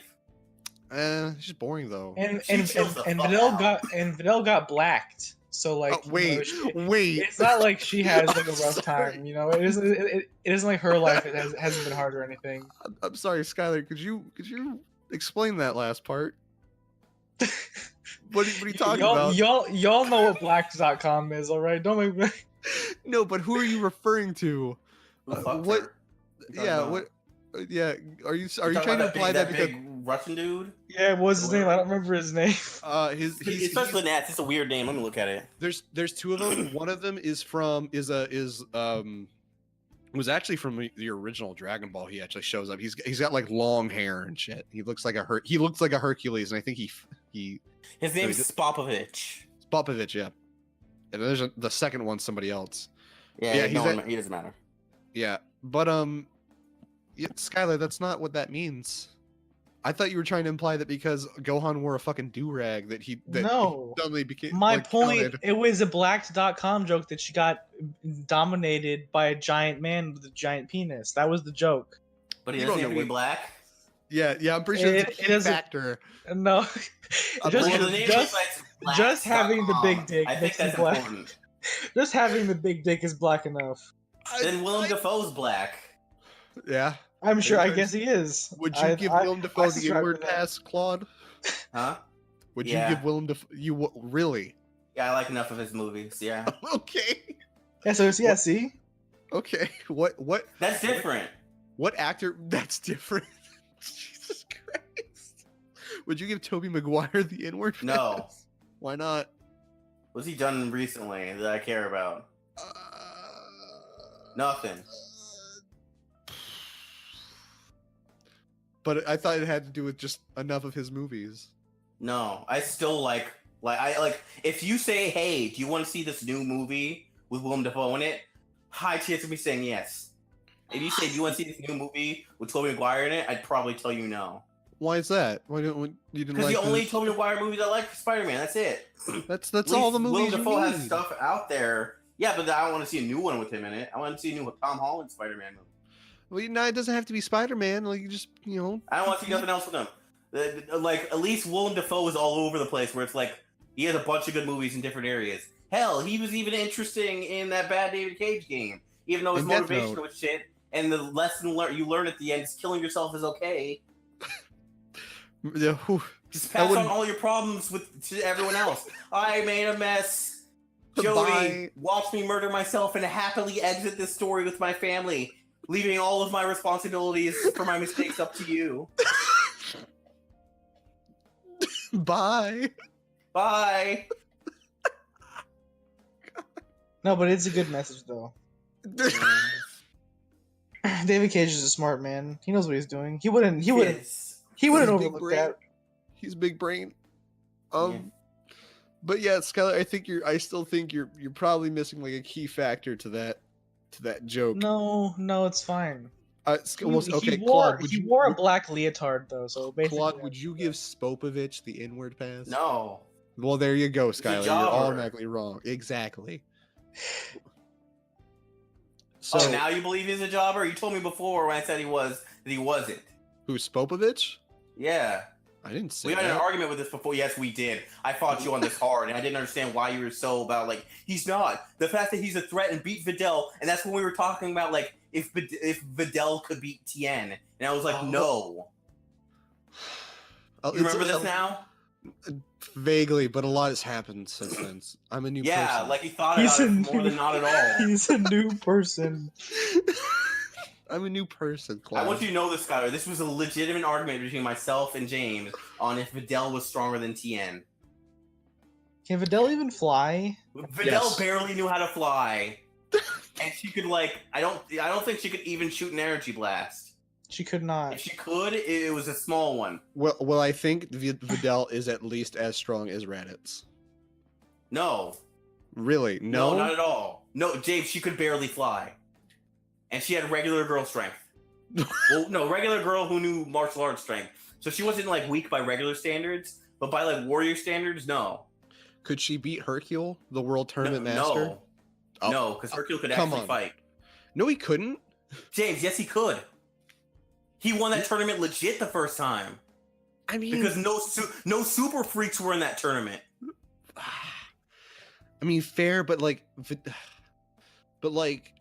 Hercule as he was now, where he's fucking throwing dynamite and shit. I don't think he would beat. He's doing that because he's fighting people who is or dealing with people who is I can sneeze and blow up a mountain. James, he didn't bring Inspector Gadget shenanigans in with him to win the first tournament. He won that tournament legit.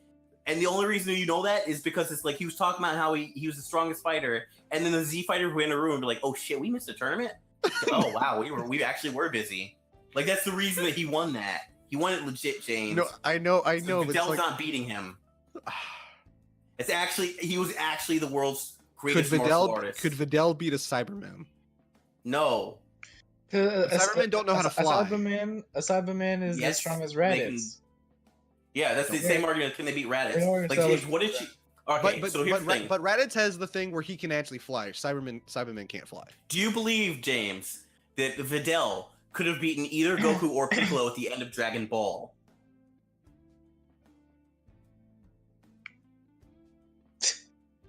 Thinking real hard about this. Could she beat Grandpa Gohan? No, I'm asking you the question, James. Could she beat Goku or Piccolo from the end of Dragon Ball, the final fight? That's hard to say because Yamcha during the Saiyan saga could beat.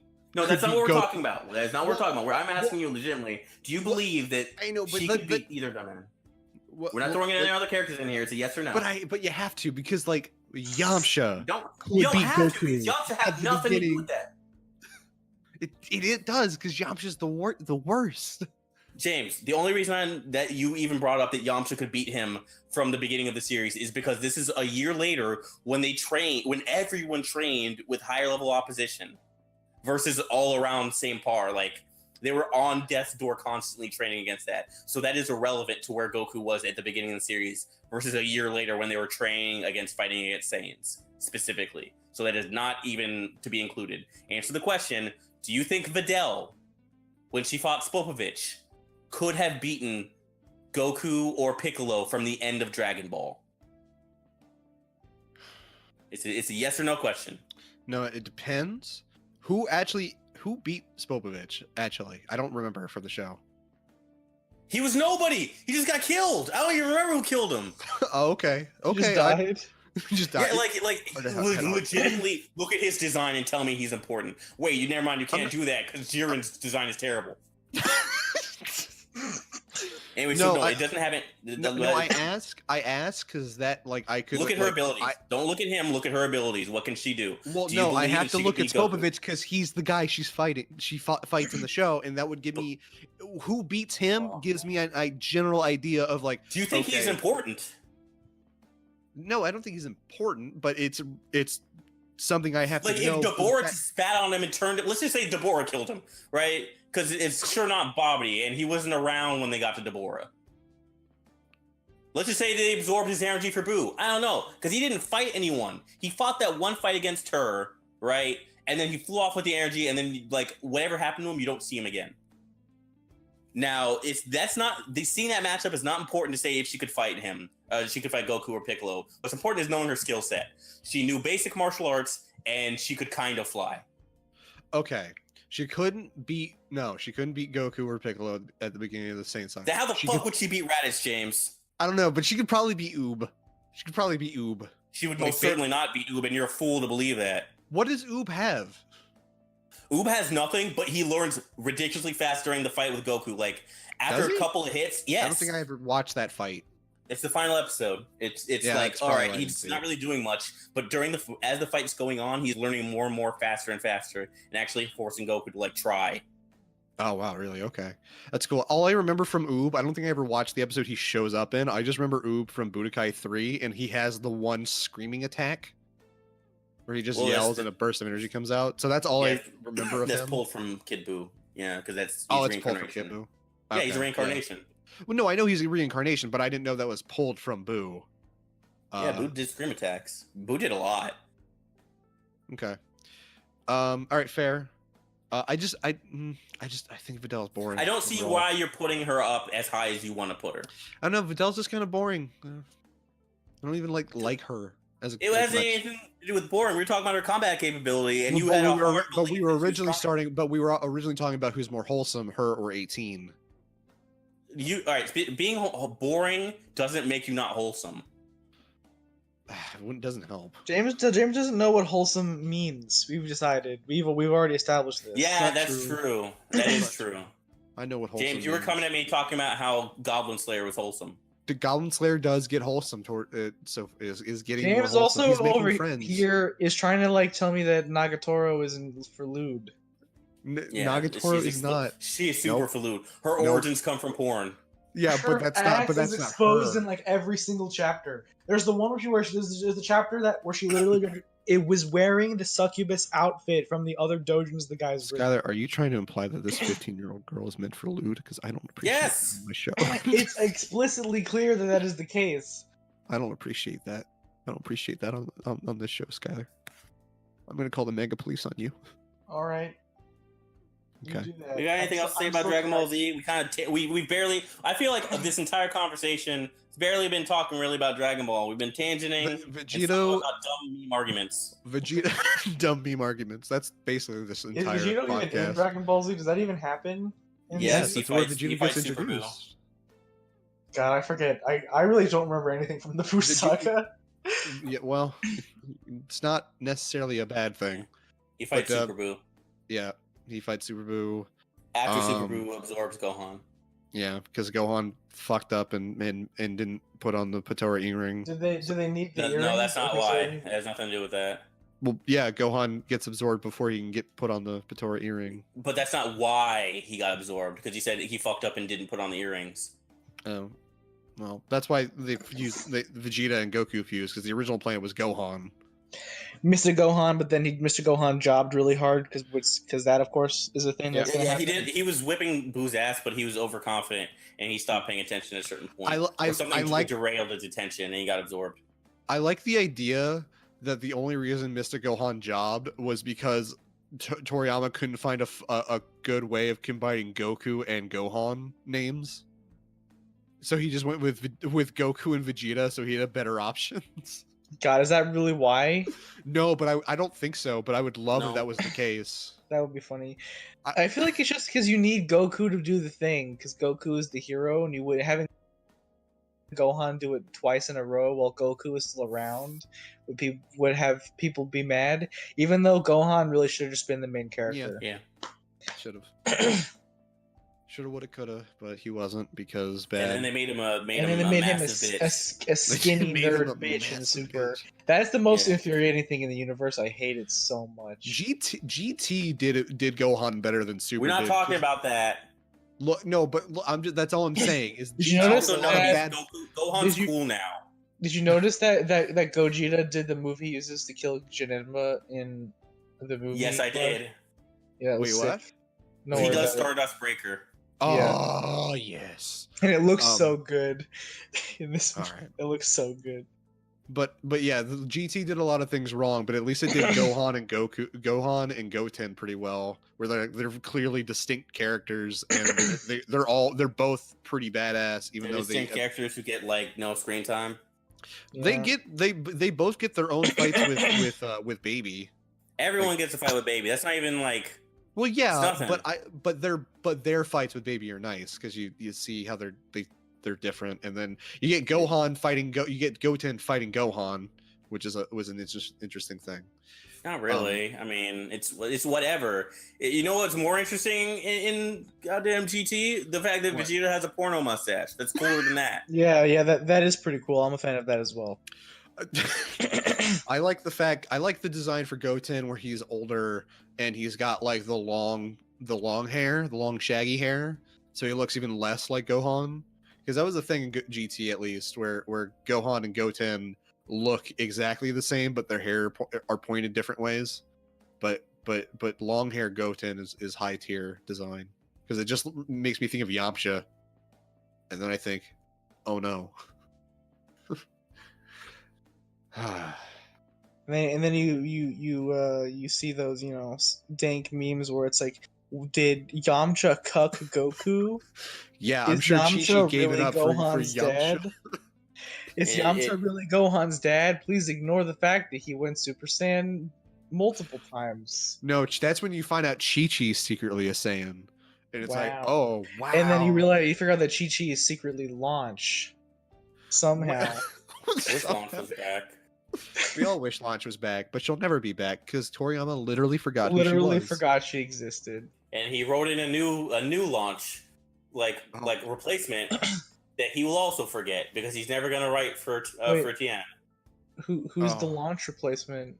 There's another girl who has ties to Tien's backstory that we've never seen before, who is like, oh, I don't remember what it was. She hates Tien for some reason, but like kind of likes him because he helped save her, even though it was Goku who saved her because he jobbed super hard. This is all in Super. This is all in the Super episode when they went to go recruit Master Roshi and Tien was there and he was like, oh, let me also recruit Tien. So it was Tien's the episode where it's supposed to be Tien's episode, but Goku literally forgets who Tien is. It was never even supposed to be Tien's because Goku was specifically looking for Master Roshi.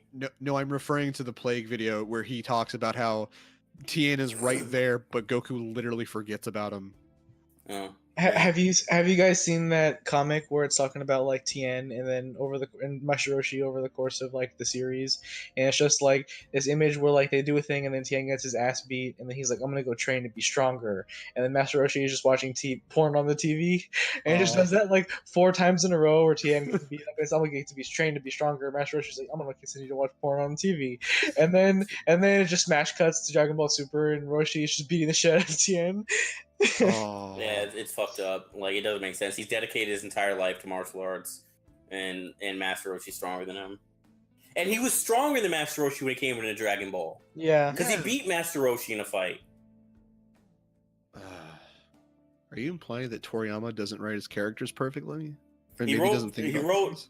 He wrote Tien fantastic the first time and only the first time, and then the Yeah. second time he wrote him was to job to Goku, because he's like, all right, we're fighting, and then that's when Goku was a teenager, right? Mhm. And then he's like, let me take off all this weighted clothes, and he's super fast, and Tien doesn't stand a chance. That was right before Goku fought Piccolo for the last time in that series.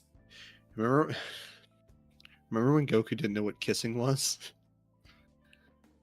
Or how kids were made?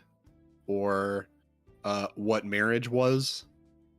He thought it was food because he's an idiot. I remember.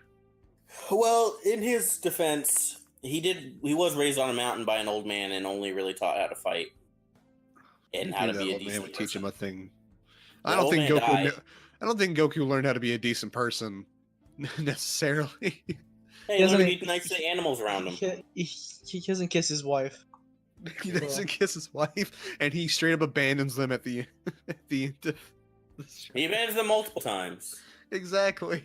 Do you guys remember that one episode of, I think it's OG Dragon Ball, where, because I remember it very vividly, because I remember that my brain, I didn't understand the message as a kid. I was like, what am I supposed to learn from this episode? I don't get it. Where it was Roshi and was teaching little baby Goku and Krillin, and they're on the island or whatever, and he gives him this thing The where he's mermaid? like, Is it the mermaid? no, it's the one where he has like a little orange or something, and he paints it like a Dragon Ball and he throws it like into the forest. He's like, now go find that. Whoever brings it first gets to eat dinner. Yeah. And then Goku goes and he searches for it and he finds it after searching for a while. But Krillin just cheated and got another orange and drew the stars on it like the Dragon Ball. And then Krillin won. And Roshi was like, Goku, you suck. Even though No, Goku he went through the stole effort and found it. it from Goku.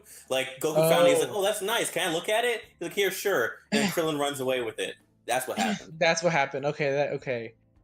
So the lesson is still that cheaters win.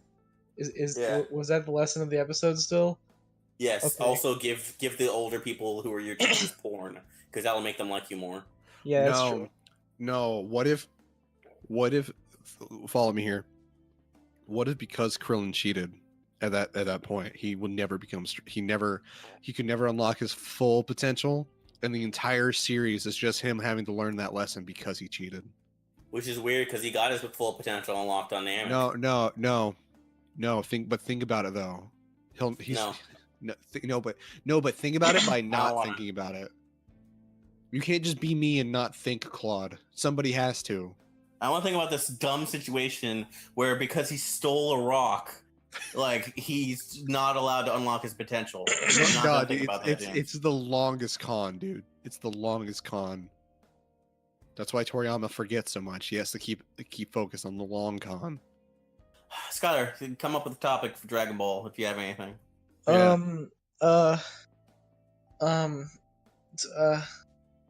Did you guys ever think about how Launch is the first Super Saiyan? Shut up, Yes. Skylar. Shut up.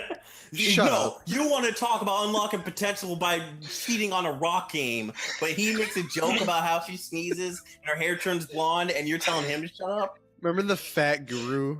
Remember Super Kami Guru and how I don't know his actual? Isn't it Yeah, just I actually don't remember his name. I also just in my Elder brain Guru. always call him Oh, it's Super Elder Kami Guru. Guru. It's just Elder Guru. I prefer Super Kami Guru. Remember how he Yeah, that fucking character died? is significantly more interesting in the. Well, no, we shouldn't really go into that because that is its own big discuss. The Team 4-star dub is. Yeah, I like how it's not a bridge. It's just the dub now. It's just the It straight is. up dub. Dude, yeah, It is in my heart. honestly, They put- Vegeta's voice in the Dragon Ball Z abridged is like more real to me than actual Vegeta's voice. No, Like Chris shut up. Sabat- I love Lady like- Pator, but Chris Sabat's great. No, like he's more real to me than Chris Sabat, which is, and I understand that's fucked up, but still. Also, I feel the same way about Piccolo. Whoever voices Same. Piccolo in Dragon Ball Z abridged, like that's more real to me. It's than the real same Piccolo. person. It's still Lanny Bator. Oh, really? Who Yeah, does I think Goku Lady- in that? Goku is Masako Is that X. Kaiser? Oh, is it? Okay, No, Because I know because it's Kaiser because Nico. it's a thing where like my brain is like, yeah, Chris Schimmel is Goku, but like still like I like that. Sean Schimmel? abridged- That's what I write. Hey, what did I call him? Chris Schimmel. Chris? I'm Chris. You mixed Chris, mixing, Sabat, mixing and Sancho. You thought everyone's they did- name You together. thought they did the fusion dance in real Yeah. life. Is that the fusion dance or is that the Batora earrings? Remember Which when one? Chris Which? Sabat beat his ass at Pick a Dragon Ball poison. Fighters? Yeah, I remember that. Damn.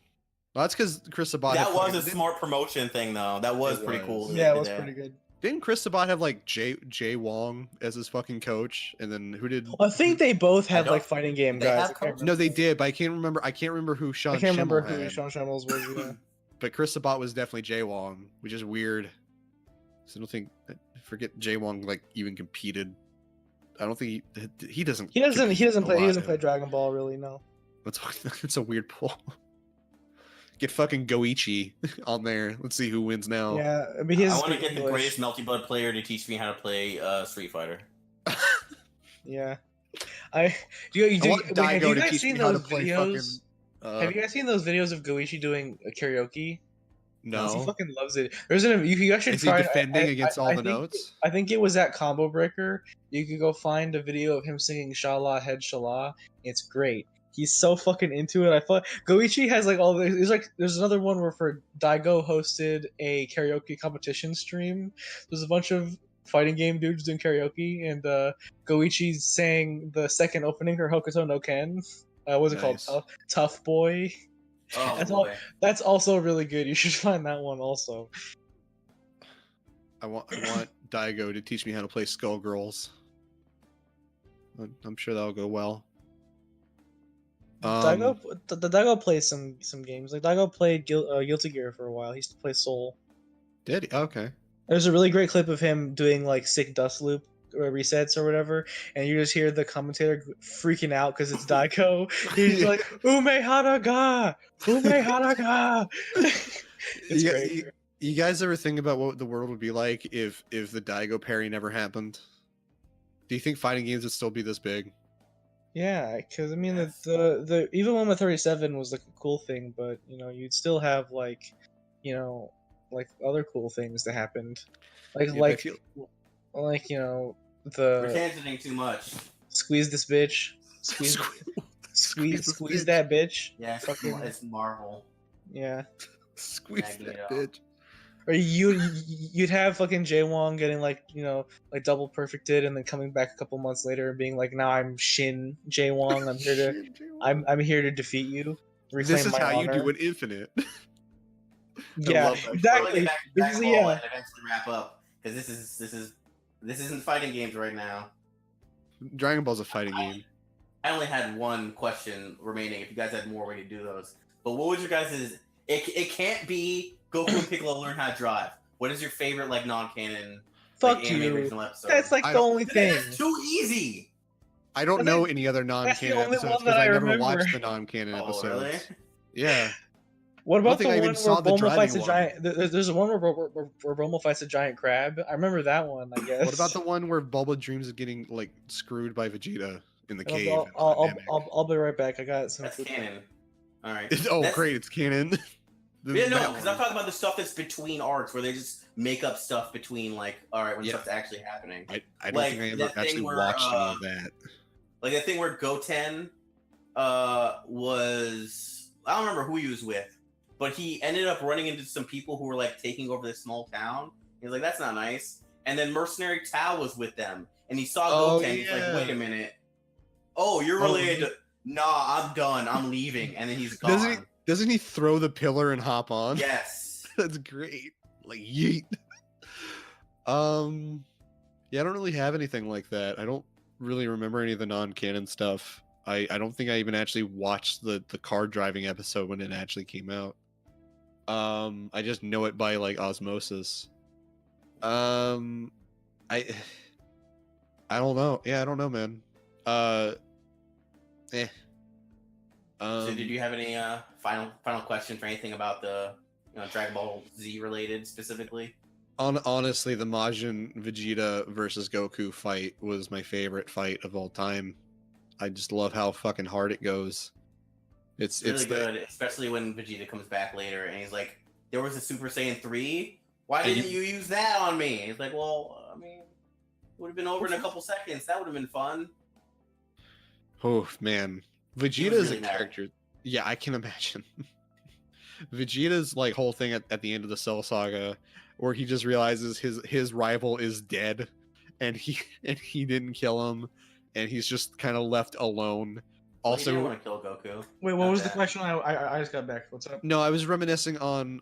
I meant to bring this up earlier, but like the whole thing where after the Cell Saga, Vegeta's left alone because Goku's dead, and Goku's son is the one who actually killed the big bad, and Vegeta's kind of left realizing, wow, I really fucked up.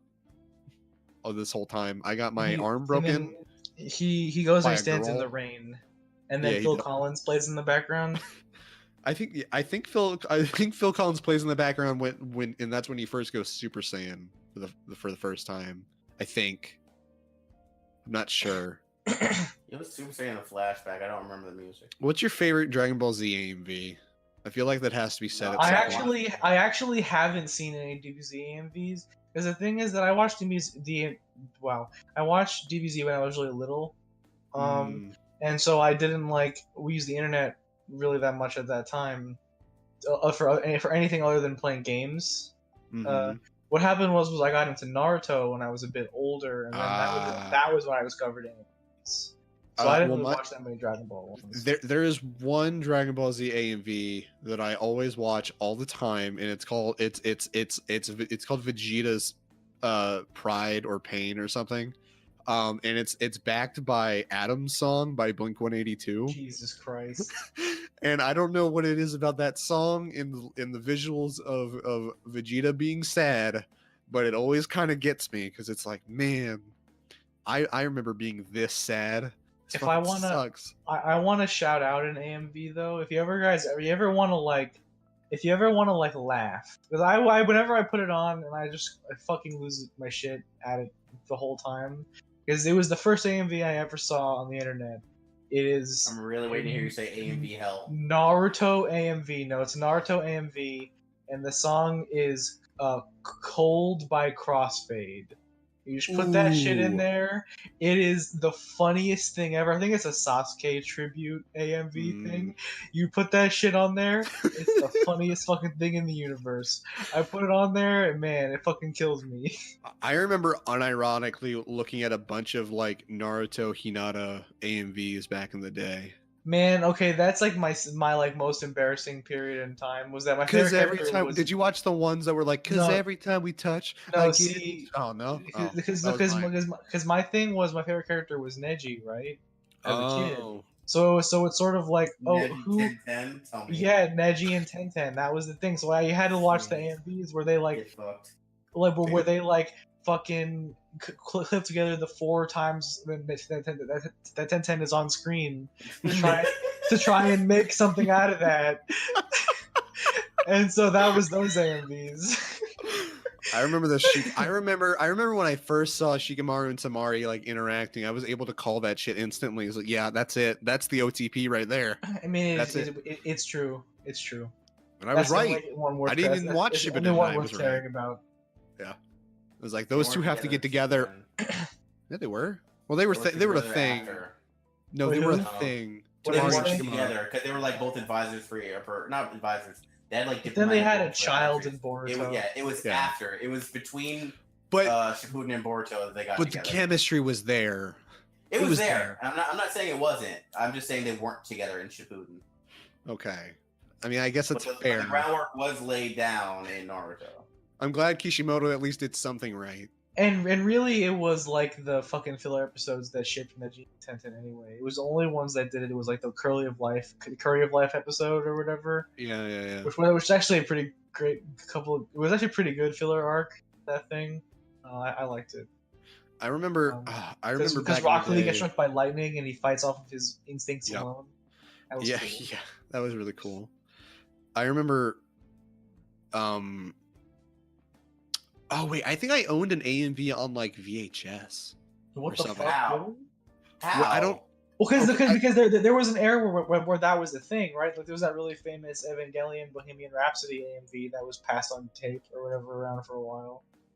So okay. So all I remember is History of Trunks. It was an AMV of History of Trunks, but I don't know what song it is. I think it was like whatever. Like, I think they might have had like a band to do a backup track.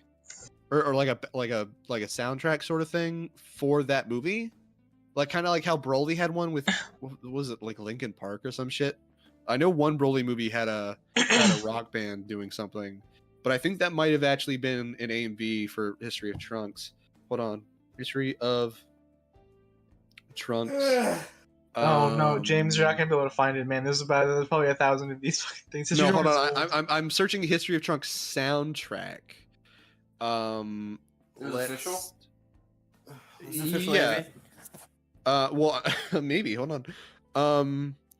Yeah, that's definitely the fucking VHS cover I had. Oh man, I love one-armed Gohan is the best version of Gohan. Yeah, hands down. future Yeah. Gohan is great. Okay, here we go.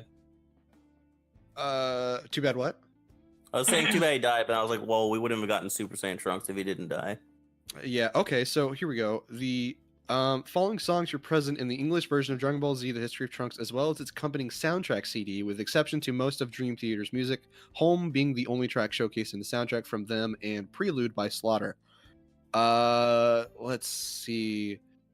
Neck Down by Garden of Grace, Bootsy Collins with Buckethead, Shackler. There was a Buckethead song on the History of Trunks soundtrack. Yeah, there's Trip Procket with Trip Procket Immigrant Song, and then everything else Led is Zeppelin cover. That's weird. yeah, it's just I remember some song playing during this whole thing, and it was something. Yeah, okay. Well, progressive metal band Dream Theater's album "Scenes from a Memory" is featured on the American version of the movie as the main soundtrack. Holy shit. Yeah, I remember some sort of AMV or music video or something having to do with it, but yeah, History of Trunks is the best movie until I see this new one. But before this one, my favorite movie was Battle of Gods. Okay, but before that one, it was Broly Legendary Super Saiyan. Really? Yeah, I love that movie. That was like I love that movie so much. Before Super started up, that was my favorite one because it had my favorite fights. Okay. Being everyone getting bodied by Broly. I could see like there's like very clear differences in what we like in movies. I like the more like sad, like weirdly emotional aspects of DBZ, and then like you like the big fights. I mean, I like Future of Trunks a lot also. Yeah, I didn't really particularly like the Broly movie, mainly because Broly's fucking stupid. Broly is the stupidest, but it's so much fun. I guess. Yeah. Did it make you sad when I said he doesn't say that his power is maximum or he's the devil? I'm really disappointed because I was kind of looking forward to that. I like his looking away from the dumb meme stuff. Like I love this movie way more than I thought. Like they actually made him like a character versus a dumb meme thing. Well, that's good. Like you know what? You gave some character to him. I like that. But like even is like not a dumb meme thing. The idea of a character saying my power is maximum is just amusing to me. No, but wasn't that a meme though? Like wasn't that from like this like a kid wrote that on his paper? I like Broly. His power I don't know about that, maximum. but he does call himself the devil. I don't know if he says he's. I'm pretty sure power is maximum comes from like it was like one of those pictures of like a teacher takes a photo of like their one of the students' work, and it's a guy as like, what's your favorite character? And he says, I love Broly. His power is maximum. No image will be anything else other than the Tien one. His name is Tien Shinhan. He is not an alien. He is a Cyclops, and he is stronger than Krillin. He is the strongest human. That giant like screaming Tien. Yeah, that's really with the tiny hands. Oh, that shit's great.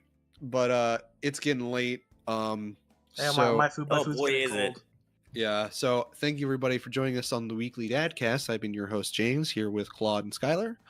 If you'd like to subscribe to us, you can hit us up. You can subscribe to us on weeklydadcast.podbean.com. We're also available on iTunes. Follow us on Twitter at Weekly Dadcast. Follow us on twitch.tv/Weekly Dadcast. We're also on YouTube if you search Dadcast. And I think that's all of our social media stuff. But if you'd like to send us an email, like a fan email or something, you can send us an email at weeklydadcast@gmail.com or weeklydadcast@gmail.com. I said .gmail.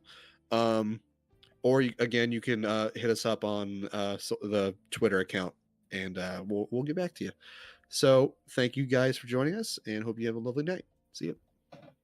Yeah.